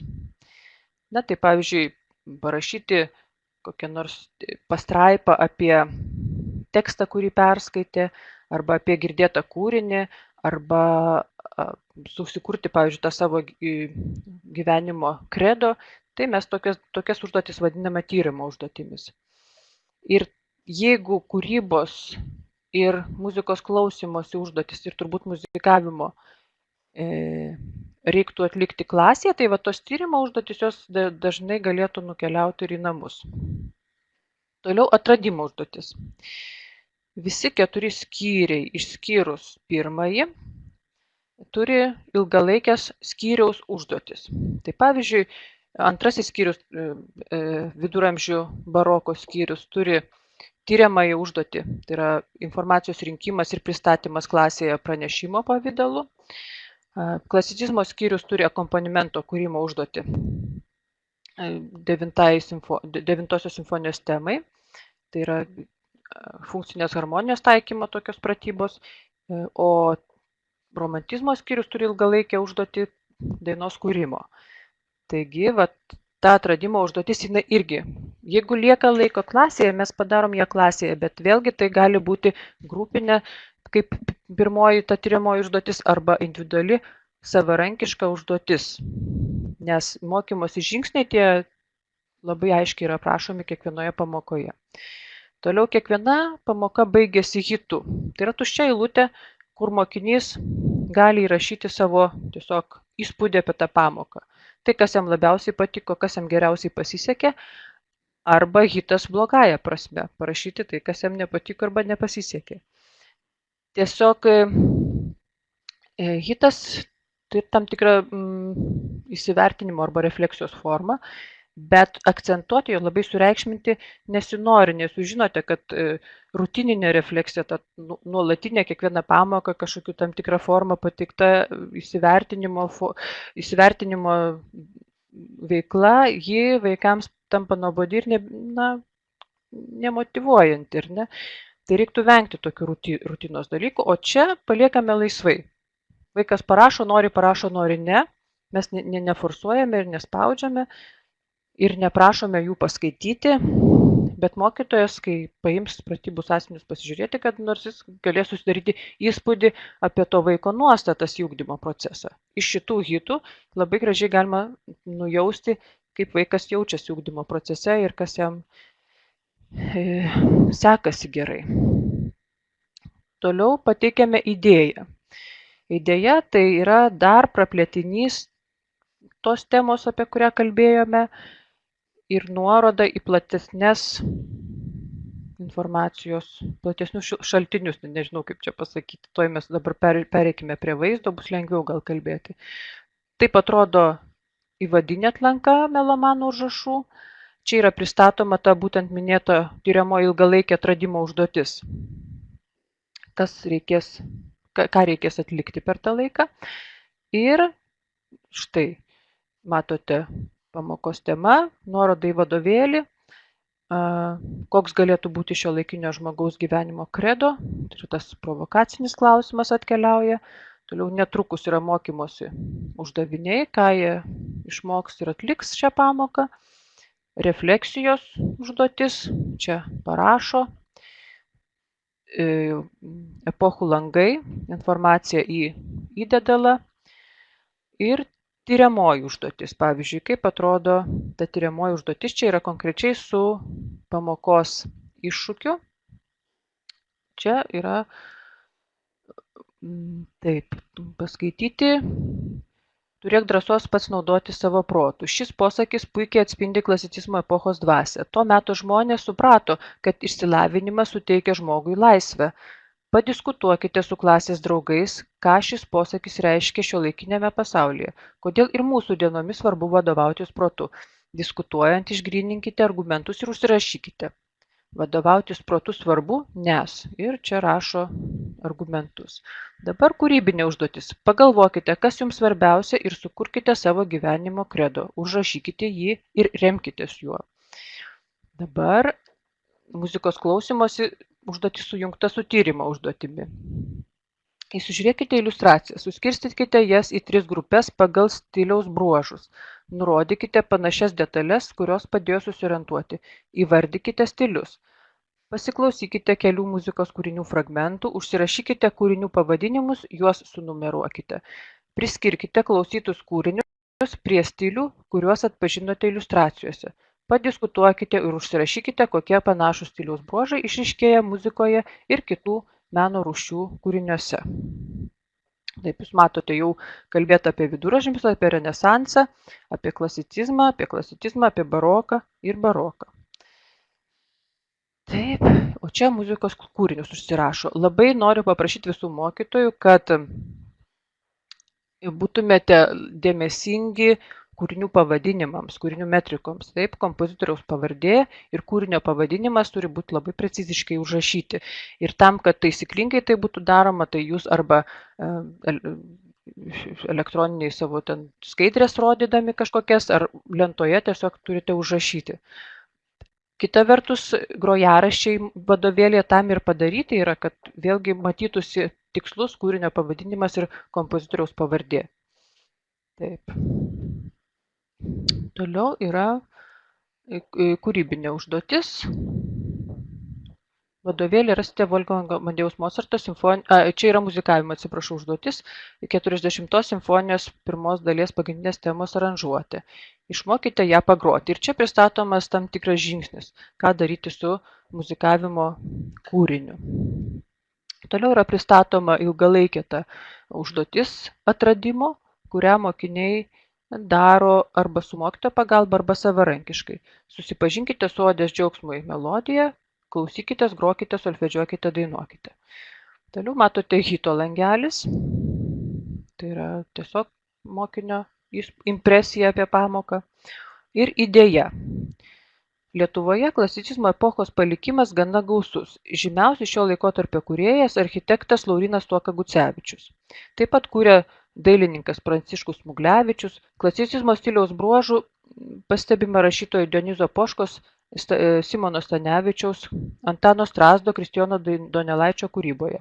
Remdamiesi asmeninę patirtimi, įgytomis žiniomis ir prieinamą informacijos šaltiniais, pasidomėkite, kokių klasicizmo stiliaus architektūros paminklų yra Lietuvoje, kokių dailės ir poezijos kūrinių sukurta tuo laikotarpiu, pažymėkite juos, nurodykite 3 labiausiai patikusius. Tai vat tokia yra idėja. Na ir matote apibendrinimo pamoką. Apibendrinkite žinias ir pasitikrinkite, netrukus vėl ir čia daugiau dėmesio. Jau hitas, matote, yra skiriama jam daugiau dėmesio, ta refleksija yra tokia labiau struktūruota. Ir apibendrinimo pamokoje daugiausiai yra dirbama su ta ilgalaikė užduotimi atradimo, kuri buvo daroma per visą skyrių. Ir palyginimui, pavyzdžiui, šiuo atveju klasicizmo su baroku. tam naudojama yra įdedalas, epochų juostų įdedalas, epochų langų atsiprašau, ir čia šitoje vietoje yra parašomi bendrumai ir skirtumai tų abiejų epochų. Taip, na, į mokytojo knygą. Mokytojo knygoje yra pateikiamas ilgalaikis planas, taip pat siūlomas pamokų skaičius temai. Va čia jūs pamatysite, kaip mes matėme, kurioms reikia daugiau laiko, kurioms mažiau. Įvadas, kuriame aptariami darbo metodai, vertinimo sistema, ten pateikiama, pavyzdžiui, kaip padaryta kaupiamojo vertinimo sistema motyvuojančia. Aptariama diferencijavimo, individualizavimo aspektai, namų darbų skirimas. Toliau pateikiamas ir ilgalaikiame plane, kai bus surašytos pamokų temos, jūs galėsite iš jų tiesiai nueiti į tą konkrečią pamoką. Dabar kiekvienos temos planas arba tos kiekvienos pamokos planas yra pateikiamas. Tai yra pamokos uždaviniai, nuorodai bendrasias programas, kokie gebėjimai ir žinios yra įgyjamos toje pamokoje. Esminiai temos akcentai, tai yra kas svarbiausia toje pamokoje. Reiškia, žinodami tą mūsų supratimu esminį dalyką, jūs pamoką galite sukonstruoti visiškai savaip. Taip, čia, bet labai svarbu, kad būtų pasiektas tas esminis dalykas, esencija tos pamokos. Na ir kiekviena pamokos užduotis yra komentuojama, pateikiami tam tikri siūlymai, kai kur pateikiame ir laiko nuorodas, bet jūs žinote, tas plane pateikti minutės, tai yra gana senoviška, bet vis tiek orientacijai gal ir neblogai. Taip pat pateikėme atmintinės ir nuorodas tokias naudingas prieduose, pavyzdžiui, na, kaip turėtų atrodyti tas stilistinės epochos aprašas. Tai va čia tie kriterijai ir tokie esminiai dalykai surašyti. Tai kiekvienai epochai tokios lentelės yra pateiktos, tai ar jums, ar mokiniams pašviesti gal bus ir naudinga. Taip pat pateikėme, tarkim, būdvardžių, kurie padėtų mokiniams kalbant apie muzikos kūrinius. Beje, noriu pasakyti, kad kai vyko PUPO išbandymas muzikos pagrindinio ugdymo patikrinimų, tai teste mokiniai Lietuvos nei vienas neatliko atvirų užduočių, kur reikėjo apibūdinti muzikos kūrinį, remiantis muzikos kūrinių bruožais tam tikrais, įvardinant tam tikrus muzikos kūrinių bruožus, kurie tos įspūdžius sukėlė. Tai yra iš tikrųjų labai liūdna, nes vis tik nereikia pratinti mokinių kalbėti apskritai ten tokiais buitinę kalbą kalbėti apie muzikos kūrinį, o vis tik tie įspūdžiai yra sukeliami tam tikrų muzikos dalykų, muzikos kalbos dalykų, išraiškos, kuriuos reikia būtinai įvardinti. Tai vadovėlio medžiagai ir siekiame, kad mokiniai išmoktų būtent remdamiesi muzikos kalba pagrįsti savo tos įspūdžius apie kūrinį. Na, žinoma, mokytojo knyga bus elektroninė ir PDF formatu, bet gana interaktyvių PDF-ų. Taigi, galės žymėti tekstą mokytojai, reikiamose vietose įterpti savo komentarus, susikurti aktyvius langus, rašyti tekstus, užduoti savo naujas įsidėti, atsidaryti prisegtus tam tikrus dokumentus, pavyzdžiui, tą ilgalaikį planą, įterpti savo dokumentus, lengvai naršyti viduje, navigaciją reiškia iš pamokos į pamoką, į įvadą, į sąsiuvinį, į knygą ir taip toliau. Ir atsidaryti pateikiamas tiesioginės nuorodas į interneto šaltinius, mokomuosius objektus ir demonstruoti reikiamą medžiagą klasėje per pamoką.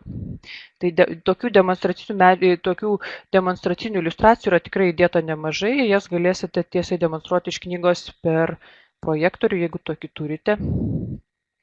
Ir dabar dar kokie reikia būtinai pasakyti, kad melomanų užrašai ir taip jau yra nemaži, didelis skaičius puslapių, todėl nebetilpo penklinės kūrybinėms užduotims. Tai manau, kad nebus sudėtinga mokiniams ar įsidėti į sąsiuvinį, ar įsiklijuoti kelis lapus penklinių, į kurias jie galėtų atlikti tas kūrybinės užduotis. Tai sukurti akompanimentą, 9 simfonijos pagrindiniai temai, sukurti savo dainą ir viskas, daugiau nereikės penklinių. Toliau yra kai kurios, tas puslapio formatas, maketas tiksliau diktavo tam tikrus dalykus, kur, lentelės gavosi tos struktūruotos muzikos klausymosi užduotys, jos gavosi tokios mažokos ir teksto parašyti raštu ten, gal bus per mažai. Ir iš tikrųjų, jūs peržvelgę turėtumėte pasižiūrėti, gal reikia įsidėti dar papildomą tiesiog rašymo lapą ir atlikti tą užduotį laisvai atskirame papildomame lape.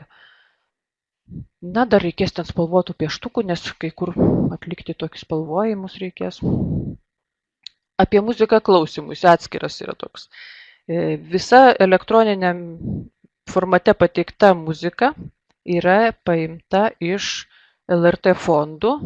Tai daugiausiai gyvi įrašai, koncertų įrašai, todėl kai kur ir nėra labai puikia kokybė įrašų.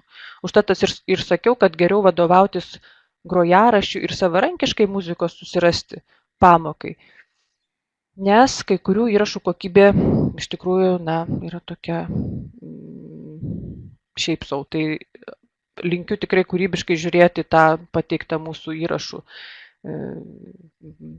pateikti ir daugiau patiems ieškoti geros muzikos ir ypač YouTube. O jeigu dar turite galimybę demonstruoti vaizdus, tai tikrai pirmiausiai į vaizdumą orientuočiau ir rodyčiau visus įrašus per projektorių, kad vaikai ir matytų, ką reiškia.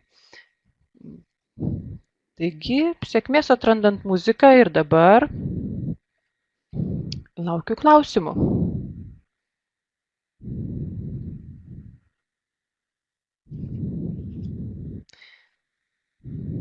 Taip, reiktų.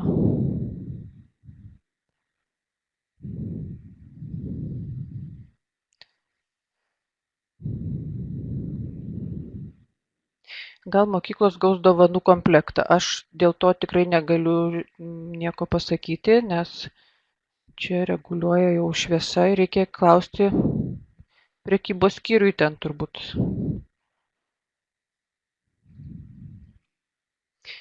Tiesa, jeigu jūs prisiregistruosite e-šviesos aplinkoje, tai pirmus metus tos priemonės elektroninė versija bus prieinama. Man atrodo, kažkaip taip kalbėjo, kad jinai laisvai bus prieinama. Visos elektroninės priemonės, kurios bus su muzika susijusios. Tai registruokitės būtinai e-šviesoje. Dėl kainos. Taip, yra tokie informaciniai bukletai, kuriuos šiandien neturiu, tai juose preliminarios kainos yra nurodytos. Jūs galite šviesos puslapį rasti tą leidinį ir pamatyti kainas visų priemonių.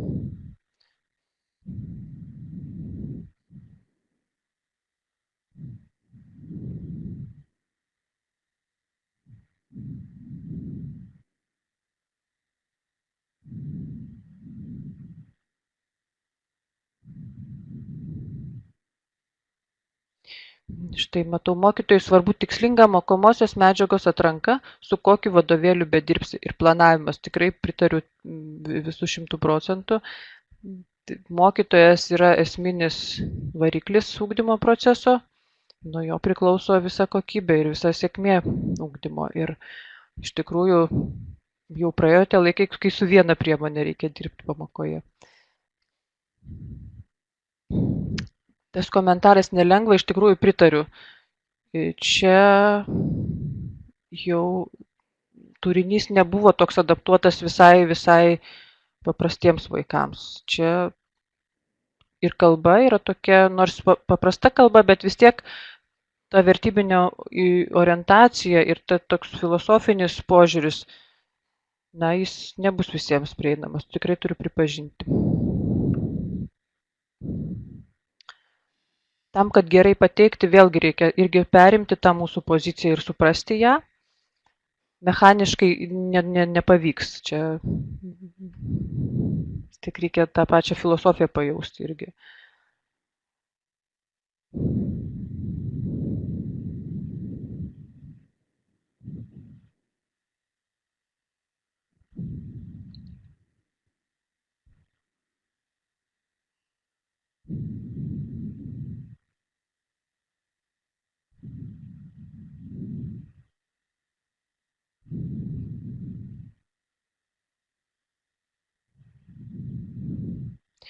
Taip.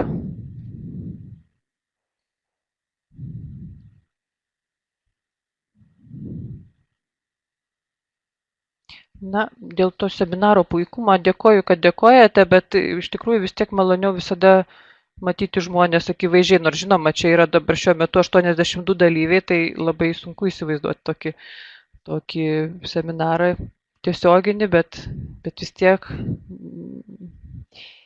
maloniau būtų jūs visus matyti ir jūsų akis ir tiesiogiai bendrauti ir tiesiogiai atsakyti į klausimus.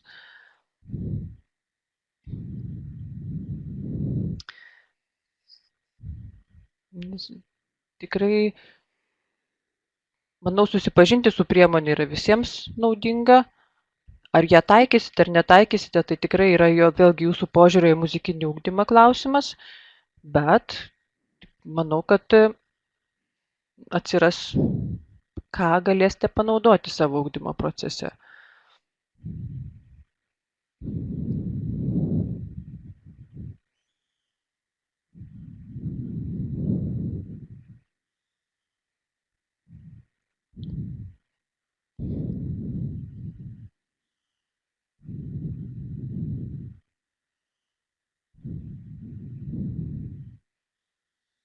Taip, naujovė webinaras nebloga, iš tikrųjų.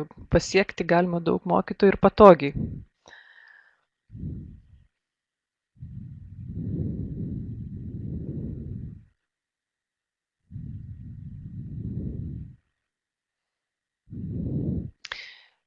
Jeigu jūs šviesos svetainėje rasite tą leidinių anonsą, tai ten yra tokie kuponai, kurie jums suteiks nemažai nuolaidų ir kuriuos galima ten padauginti ir mokiniams, kad nusipirktų. Tikrai paieškokite būtent to informacinio leidinio apie priemonės meniniam ugdymui. Šviesos priemonės meniniam ugdymui.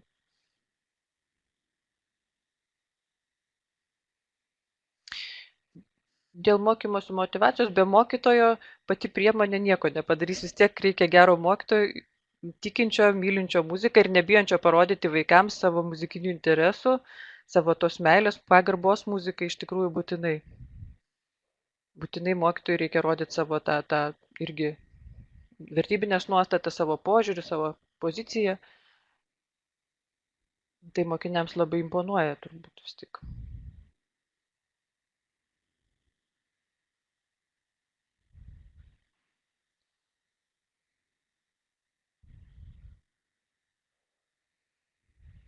Na, čia pritaikyti seminaro medžiagos tiesiogiai nelabai, tiesiog čia informacija apie tą naują priemonę. Dabar reikia ją rasti pagaliau, kada pasirodys knygynuose ir tada studijuoti ir žiūrėti, ar tinka jums ar ne.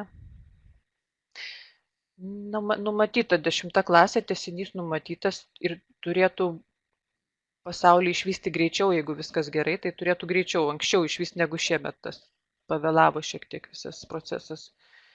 Iš tikrųjų, vadovėlį nesitikėjau, kad bus taip sunku padaryti, tai yra labai didžiulis darbas ir labai imlus laikui darbas.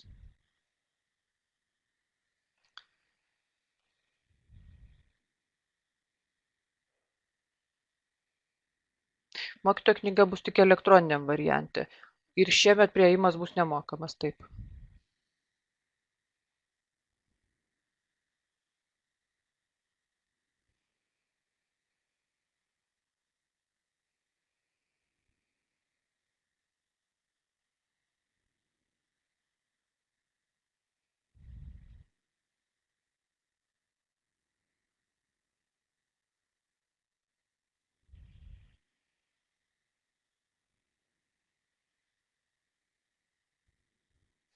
Vėlgi ačiū už komplimentus.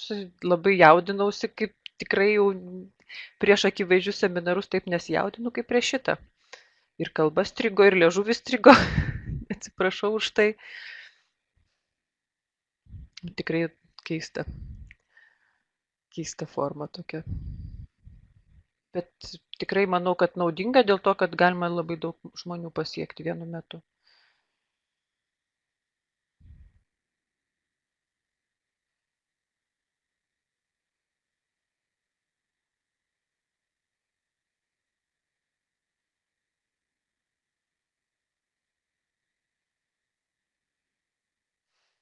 Taip, keista, bet labai patogi klausytojams. Galima savo kėdutę kavą begeriant žiūrėti.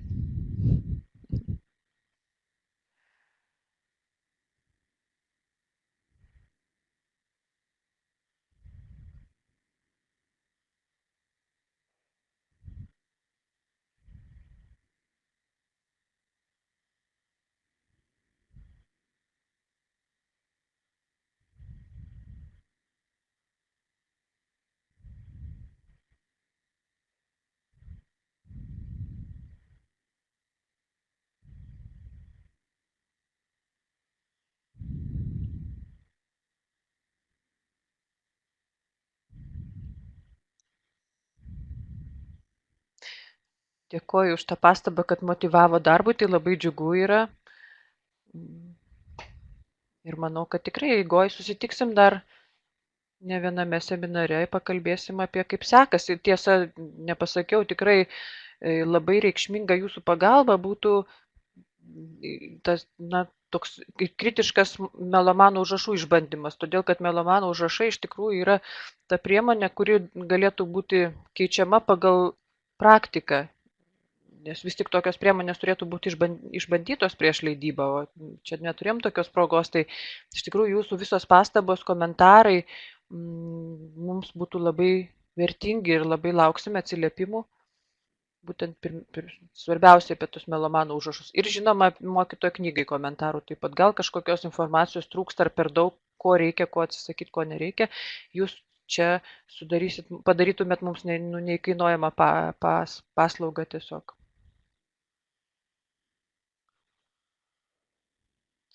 Ir melomanų užrašai, ir vadovėlis vienu metu turi pasirodyti. Artimiausių metų, nežinau tiksliai kada.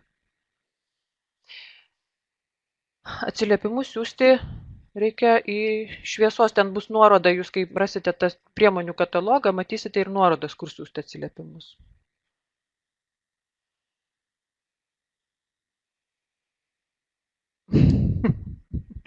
Roma, žinoma, kad mano mama jūs atsimena labai gerai.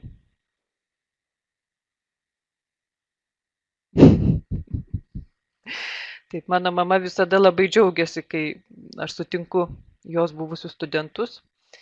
Ir jie iš tikrųjų buvo tikrai irgi entuziastė savo darbo, manau, ir tai, ką jie su gerbiamu profesoriumi Balčyčiu yra padarę muzikinio ugdymo sistemoje, tai irgi nenuginčiamai reikšminga savo laiku buvo.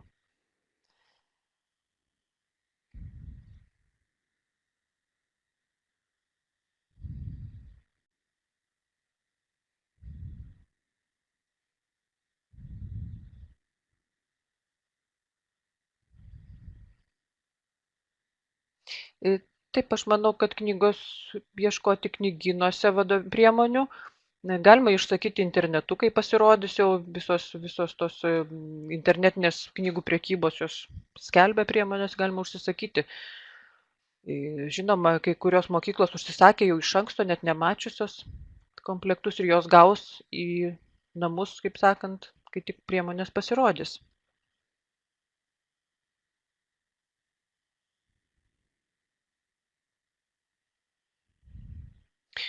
Aš nemanau, kad jau galėjo būti užrašai, nes vis tik priemonės turėtų kartu pasirodyti. Bet jeigu tikrai buvo toks pavadinimas, tai galbūt ir šitas, tiesą sakant, aš dabar tos informacijos negaunu iš leidyklos.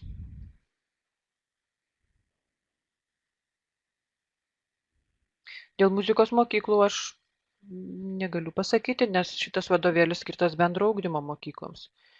Jeigu jūs jį norėtumėte adaptuoti muzikos mokyklai, tai prašom pasikviesti mus.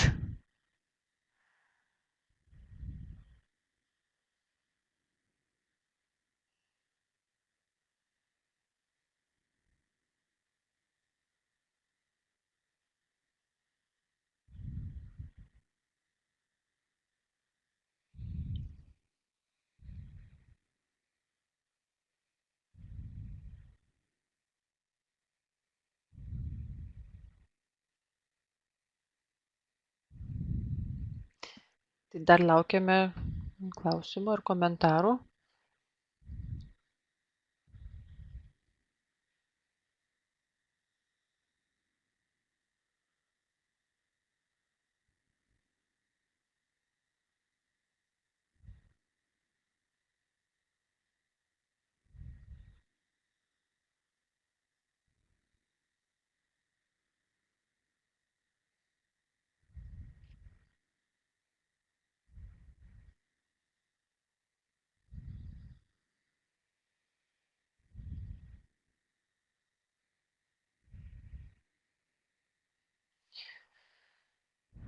Taip, iš tikrųjų, tas mokymasis ne tik klasėje, ne tik pamokoje, tai yra iš tikrųjų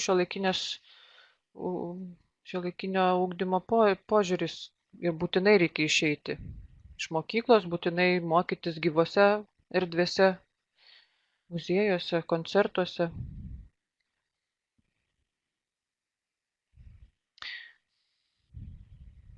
Apie mokymąsi netradicinėse erdvėse kalbės muziejų asociacijos pirmininkė Nideta Jorackienė 27 dieną, kai vyks metodinė diena meninio ugdymo mokytojams. Dėl savaitinių pamokų didinimo, tai čia kiekvienas mokytojas, žinot, ir daugybė visokių integruotų dabar atsirado programų, ir sveikatos ugdymas, ir etninė kultūra, ir visi nori pamokų. O lietuvių kalba ir matematika taip pat būtų ne prieš gavę papildomą pamoką. Aš siūlyčiau galvoti ne apie papildomą pamoką, bet pamokų intensyvinimą, kada, tarkim, muzikos pamokos 2 ar 3 net per savaitę vyktų porą mėnesių, o kitą porą mėnesių, tarkim, dailė vyktų tik tai. Tai būtų žymiai efektyviau, negu kad tikėtis 2 savaitinių pamokų ateityje. Taip, 28 dieną seminaras metodinė diena Vilniuje, ten jūs girdėsite puikių pranešimų. Būtent apie tą mokymąsi netradicinėse erdvėse.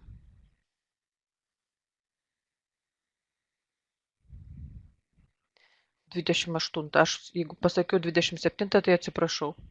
28 dieną ketvirtadienį 10 val. Panoramos viešbutyje Vilniuje. Elektroniniu variantu bus mokytojo knyga ir vadovėlis, o melomanų užrašai, nežinau, man atrodo, tik tai popierinis.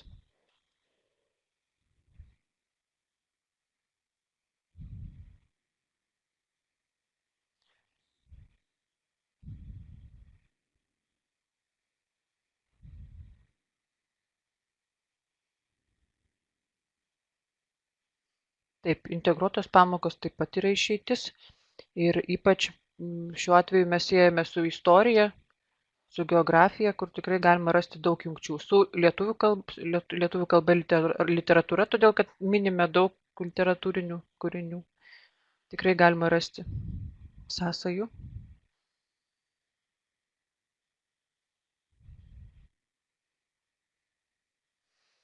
Jeigu jūs klausate, ar vadovėlių tuo metu bus toj metodiniai dienoj įsigyti, tai tikrai ne. Vadovėlius galėsite priemonės knygynuose arba internetinėje prekyboje.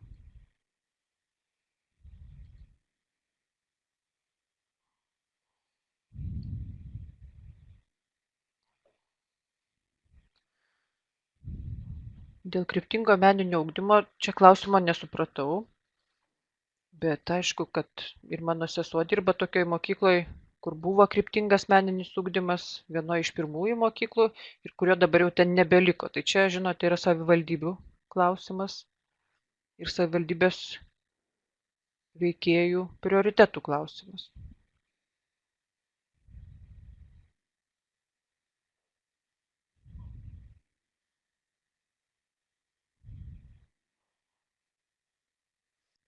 Tai čia kažkokia man nežinoma dar kryptingo meninio ugdymo forma, nes paprastai kryptingas meninis ugdymas būna pastiprintas muzikinis arba dailinis ugdymas. Čia kažkas tokio, kur ir teatras, ir šokis, tai matyt.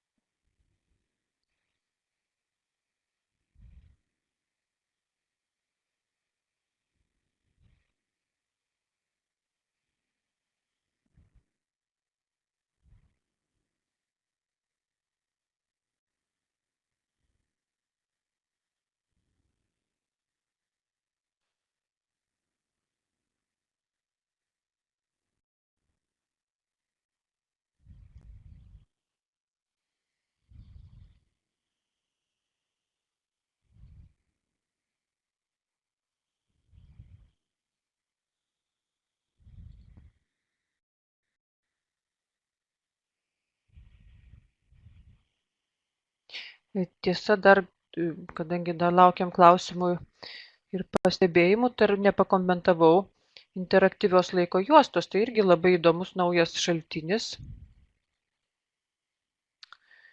Interaktyvi laiko juosta epochų langai. Taip. Tai bus tokia elektroninis resursas, kur mokiniai galės pagal epochą rasti papildomos informacijos apie sąvokas, to laikotarpio sąvokas, kompozitorius, įvykius muzikinius ir taip pat sugretinti tą muzikos pasaulį, kuris pateikiamas reiškia, juostos viršutinė dalyje, palyginti su pasaulio istorijos įvykiais. Tai su įvairiom revoliucijom, tai ką jie geriausiai žino, karais, Lietuvos istorijos įvykiais ir panašiai. Tai ta orientacija laike yra labai svarbi žmogaus gyvenime, manau, žmogaus supratimui ugdyti ir savivokai. Tai interaktyvi laiko juosta taip tikrai labai geras naujas šaltinis. Ir, reiškia, ten bus pateikti tiek muzikiniai, tiek istoriniai įvykiai ir sąvokos, išdėstytos laike ir kiekviena sąvoka, vedus pele ant jos, išsiskleidžia, reiškia, trumpas paaiškinimas, kas tai yra. Na, tokia trumpa atmintinė apie kiekvieną tą paminėtą įvykį. Taigi ta laiko juosta toks papildomas šaltinis dar geresnei orientacijai laike suformuoti. Ir labai gera integracija su istorija. Beje, senovės istorija, viduramžių istorija jau mokiniai mokėsi bus 8 klasiai, taigi jau tos žinos, atpažins kai kurios įvykius.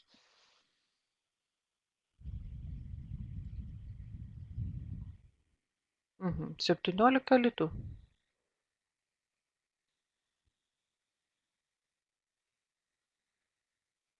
Ar čia reikia suprasti jau, kad priemonė yra išleista? Ar čia tik anonsas, kažin?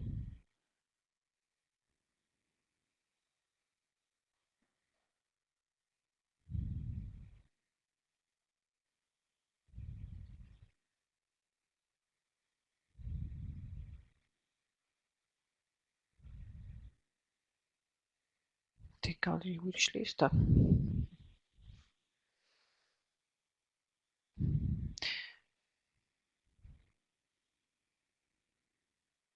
Tai turbūt, kad jeigu parašyta, kad išparduota, tai gal dar nėra.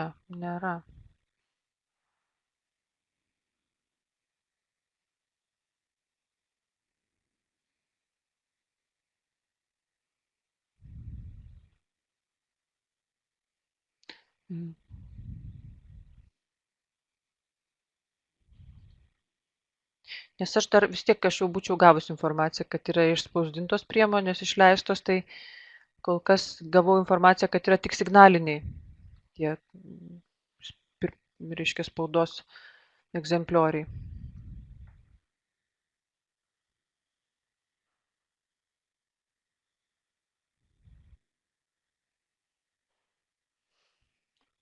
Tiesiog geriausia tai knygynuose turbūt užeit pasižiūrėti.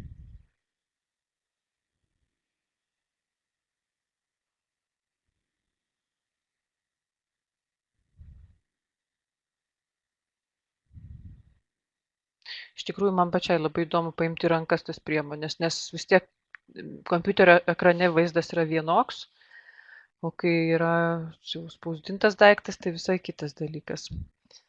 Ir tos iliustracijos, spalvos, viskas labai įdomu, kaip pavyko, kaip gavosi sprendimas.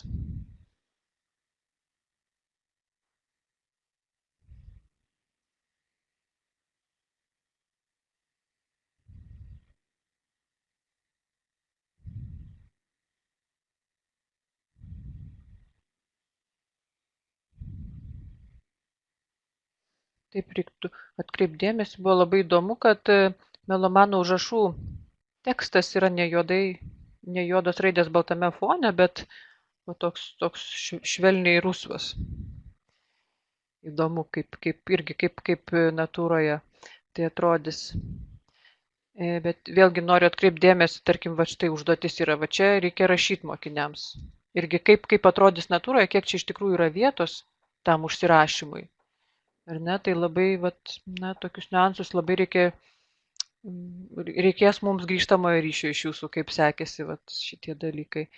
Ir jeigu netelpa, jeigu matote, kad mokiniam nepatogu rašyti, tada reikia dėti kažkokį papildomą lapą, klijuoti, kad iš tikrųjų nenukentėtų mokinių mintis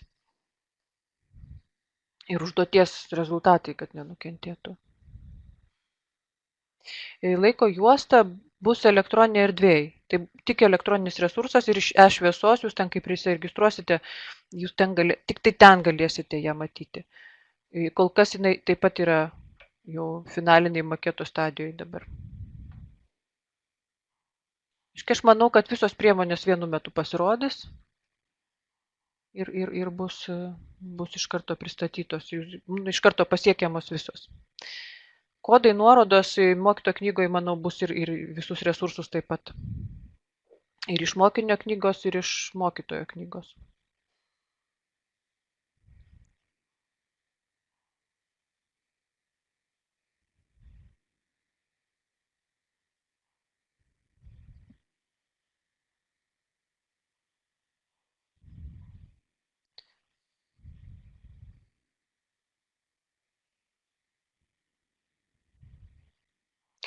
Dėl ilgalaikio plano jūs sakėte, kad jau prasidės mokslo metai. Na, ilgalaikiai planai visą laiką yra ir ugdymo plėtotės centro svetainėje pateikti.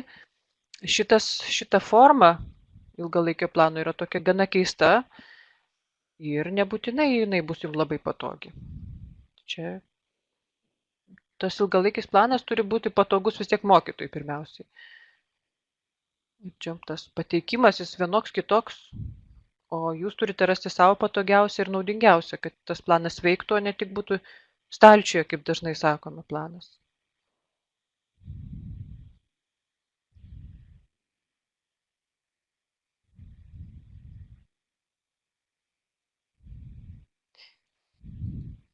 Taigi dar laukiame klausimų ar komentarų.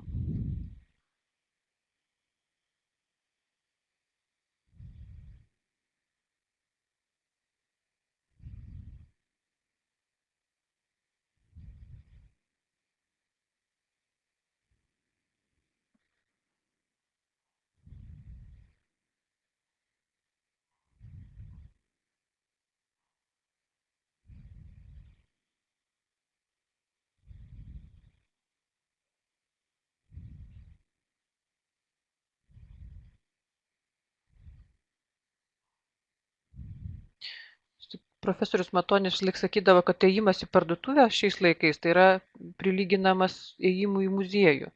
Mes dažnai einame nepirkti, bet pasižiūrėti, įvertinti, pasitikrinti. Tai tas ėjimas į knygyną dažnai yra, man aš einu tiesiog pabūti knygyne, pasižiūrėti, nebūtinai pirkti, bet tas vis tik, na, senoviški mes esam žmonės. Kaip ir šitas seminaras, tai aš mielai vesčiau akivaizdų ir elektroninė knyga turbūt niekada nepakeis tos, kurios yra knygynuose. Mokytojo knygoje yra kalbama apie užduočių vertinimą ir būtent aš galiu iš karto pakomentuoti, mes siūlome iš karto pažymių vertinti tik tai ilgalaikės tas atradimo užduotis. Ir jos yra, reiškia, taip, pirmoji yra iš to socialinio konteksto pažinimo tyrimas, toliau kūrybinė užduotis ir muzikos klausymosi tokia, tas akompanimento kūrimas labiau susijęs su muzikos teorija ir trečioji ilgalaikė užduotis yra grina muzikos kūrybos užduotis. Taigi, bet čia yra 3 tokie norminiai pažymiai iš karto už tas 3 didelės užduotis. O visa kita, visi kiti pažymiai turėtų būti surenkami kaupiamojų būdu. Užduotis siūloma vertinti tam tikrais koeficientais svoriais, reiškia, muzikos klausymosi užduotis didesnio svorio, refleksijos užduotis mažesnio svorio, bet iš tų atliktų užduočių susirenka tam tikras skaičius taškų, kuris yra paverčiamas į pažymį. Nes už vieną užduotį vienas pažymys tikrai tai yra nesiūlytina ir nedarytina. Vis tik mokinys turi sistemingai dirbti tam, kad užsidirbtų tą pažymį. Taigi sukauptų tam tikrą užduočių kiekį ir būtų įvertintas pažymiu.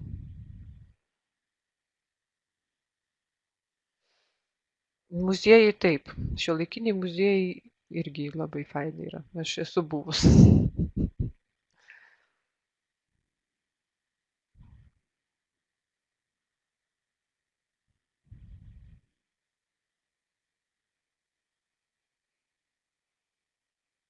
Bet knygynas turi kvapą, turi tą kažkokią tam tikrą aurą, kur labai malonu tiesiog pabūti.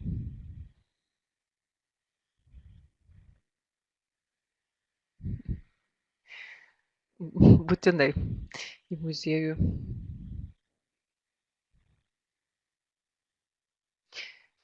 Supratau aš, kad Kaunas tai yra.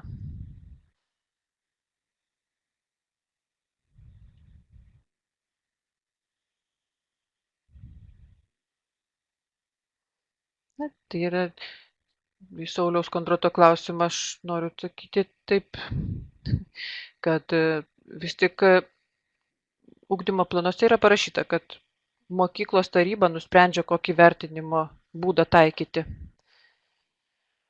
O jeigu vertinimo sistema mokytojo yra sukalta taip, kad ten nelieka spragų, nieko neveikti, tai tada ir įskaitą taip pat reikia užsidirbti.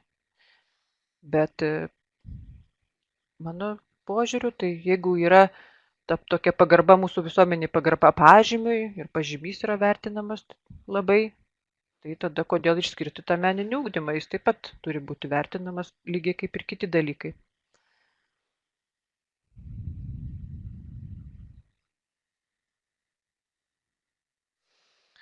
Na, aš čia vėl noriu nukrypti į šoną. Iš tikrųjų, ta idėja menų dūzgės, ar ne, kur norėjom pareklamuoti muziejų edukacinės programas. Šiemet po pirmą kartą, kitais metais antrą kartą gal pavyks geriau ir tikrai kviesim muziejus toliau aktyviai bendradarbiauti, kuriant menų dūzgių programą.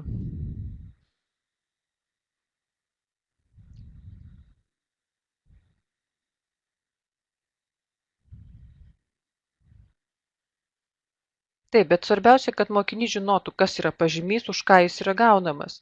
Ir būtinai, ten irgi mes pateikėm kai kur vertinimo kriterijus, bet būtinai jūs turite įtraukti ir mokinius kartu, kuriant vertinimo kriterijus ir aiškinantis, kas ta vertinimo sistema, kaip jinai sudaryta ir kas ir kada už ką ir kaip bus vertinama. Nes mokiniai būtinai turi tą žinoti.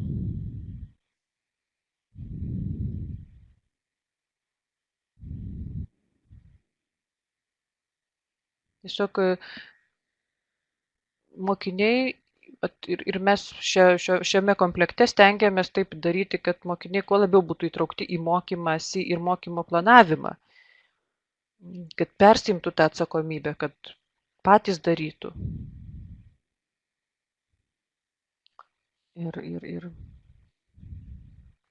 Ir ne tik dėl pažymio, bet aišku, tas pažymys yra svarbu, bet jį reikia tada užsidirbti.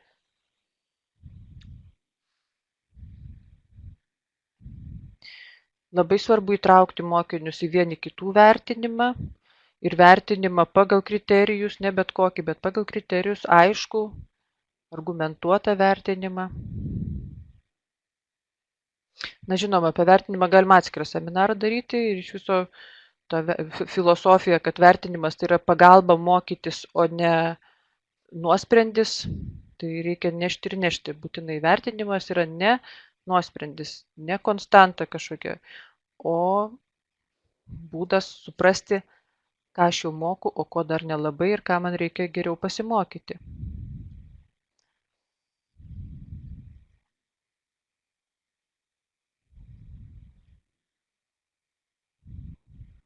Na, čia tokių užduočių, kad būtų grinai su meno kūriniu susiję yra labai mažai, bet mes kalbam, kas yra atlikėjo meistriškumas, kaip reikia pateikti muzikavimo kūrinį, kad jis būtų gerai įvertintas ar ne.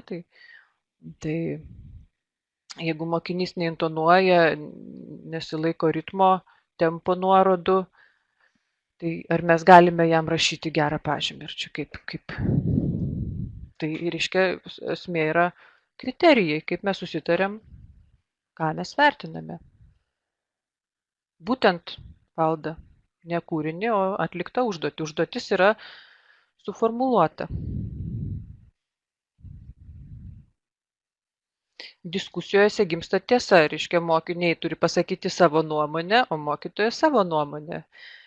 Ir argumentais, po truputį pratinantis kalbėti argumentais, kodėl yra gražu, o kodėl ne, prieinama tam tikrų sprendimų.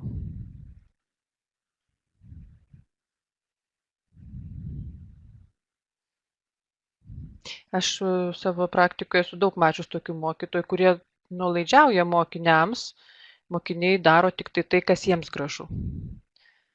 Tai yra labai liūdna iš tikrųjų, nes vis tik ugdymas yra procesas toks, kuris turi atvesti į geresnį rezultatą, į sutarimą ir iš tikrųjų į objektyvų grožį, jeigu toks sąlygiškai gali būti.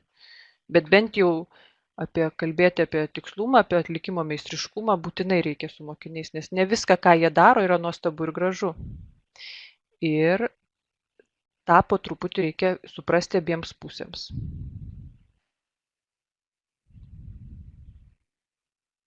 Pedagogika labai subtilus dalykas ir reikalaujantis didelio jautrumo iš visų pusių, ir iš tikrųjų ir iš mokinių, ir iš mokytojų. Bet mokytojai visada yra tie žmonės, kurie turi didesnės patirties. Ir jie negali nuolaidžiauti dėl to, kad jie turi patirties ir sukaupę daugiau žinių, informacijos, daugiau patyrę, daugiau girdėję, daugiau matę. Ir va tais argumentais reikia ir kalbėti su mokiniais. Ne šiaip sau pasakyti, kad tu neteisus, bet kodėl neteisus. Lygiai mokiniai taip pat argumentais turi jums įrodyti, kad kodėl jie yra teisūs. Ir va šitą argumentavimo meną mes stengiamės tikrai. Argumentai, kalbėjimas argumentais yra esminės požymis šito komplekto.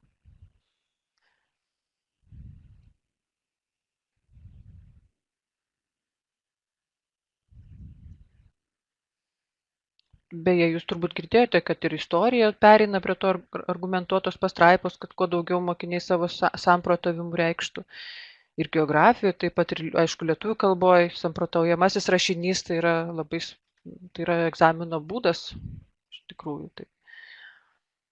Tai mes prisidedam ne tik prie savo tikslų muzikinių, bet ir prie kitų dalykų tikslų. Vėlgi dėl integracijos, tai integraciją planuoti būtina reikia su kitais mokytojais kartu, ką jūs darysite ir ką jūs integruosite, ir vienodai kalbėti su tų skirtingų dalykų mokytojais, kad nesigautų ta integracija, tik atrodo, kad mes integruojame, iš tikrųjų gal ir nevyksta nieko. Vis tik integruojant kelis dalykus, tai turi būti daroma profesionaliai, tariantis su kitų mokytojų ir vienodai suformuojant tą sampratą, tą sąvoką, kurią norime įtvirtinti.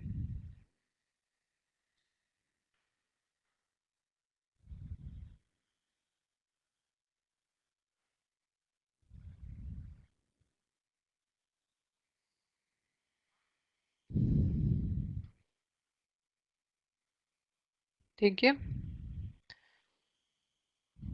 man atrodo, kad jau mažėja mūsų klausytojų ir mažėja klausimų. Dar kartą trumpai noriu perbėgti, apie ką mes šiandien kalbėjome. Taigi, Muzika 9 yra serijos Atrask dalis, tai yra nauja serija, kur leidykla Šviesa pristato naują požiūrį į mokymąsi ir siekia, kad mokymasis vyktų tiriant ir mokiniai mokydamiesi pasitelktų intelektinius gebėjimus, mokydamiesi visų dalykų. Muzikos komplektą sudaro mokinio sąsiuvinis Melomano užrašai, vadovėlis, skaitmeninė mokytojo knyga, skaitmeninė laiko juosta epochų langai ir garso įrašai elektroninėje erdvėje. Visi resursai bus prieinami elektroninėje erdvėje L-šviesa, kai jūs prisiregistruosite tenai. Čia yra pateikta nuoroda. Taip atrodo muzikos vadovėlio titulinis viršelis, melomanų užrašų viršelis. Svarbu 9 klasėje pakartoti, apibendrinti ir susisteminti anksčiau įgytą patirtį ir susidaryti sisteminį muzikos istorinės raidos paveikslą. Ir kurtis interpretacinį santykį su muzikos menu. Labai svarbu bet kurio dalyko ugdymo procese ugdyti bendrasias kompetencijas, ypatingą dėmesį šiame mokymo komplekte mes kreipiame socialiniai kompetencijai, mokėjimo mokytis, kūrybiškumo ir pažinimo. Asmeninė kompetencija ugdoma per nuostatas, per vertybinės nuostatas. Vadovėlį sudaro 5 skyriai, 28 temos, labai svarbus yra žodinėlis ir muzikavimo repertuaras. Turbūt didysis mūsų pasiekimas yra, kad mes kiekvieną temą siejame su Lietuva, su Lietuvos istorija ir su tos epochos raiška šiuolaikiniame pasaulyje. Mes parodome, kad senosios epochos nedingo, tos idėjos gyvos iki šių dienų. Na, melomano užrašai iš tikrųjų yra mokymosi vedlys. Mokinys gali dirbti ir savarankiškai, rasti reikiamą informaciją, prieiti prie visų elektroninių resursų iš čia. Mokomasi ir per vaizdą, ir per garsą, ir per tekstą. Mokytojo knyga padės mokiniui geriau suprasti tą mūsų priemonės filosofiją. Į pagalbą pateikiamas ilgalaikis planas, aptariami metodai, kaip jau minėjau, vertinimo sistema, diferencijavimo ir individualizavimo aspektai. Tai čia vėlgi, taip, jeigu žiūrint iš paukščio skrydžio, tai galima pasirinkti arba muzikos klausymosi kryptį arba muzikavimo ir visą priemonę, tos priemonės sėkmingai tarnaus ar vienokiam stiliui ar kitokiam. Taip, yra. Mokytojo knyga yra pakankamai interaktyvi. Tai štai, jeigu kyla klausimų, iš tikrųjų rašykite į leidyklą, leidykla perduos visas pastabas ir jūsų komentarus. Taip pat, kas mane pažįsta, asmeniškai gali man rašyti ir skambinti. Taip pat Kristina Žebrauskaitė Šileikienė, jūs tikrai visi gerai prisimenate ir kreipkitės ir ją. Ir norisi tikrai palinkėti gerų mokslo metų, įkvėpimo, entuziazmo, didelio tikėjimo, kad darome labai svarbų darbą. Meninis ugdymas yra reikšmingas vaikams, būtinas. Reikia jį kelti prestižą visom įmanomam priemonėm. Labai ačiū visiems, kurie dalyvavote šitame webinare. Atsiprašau už kalbos defektus tam tikrus, nes tikrai labai jaudinausi, net netikėjau, kad galiu taip jaudintis. Ir linkiu visiems tikrai pasinaudoti priemonės, į kurią įdėjome labai daug darbo, idėjomis ir padėti mokiniams vėlgi irgi geresnės muzikos ieškoti. Ačiū labai visiems.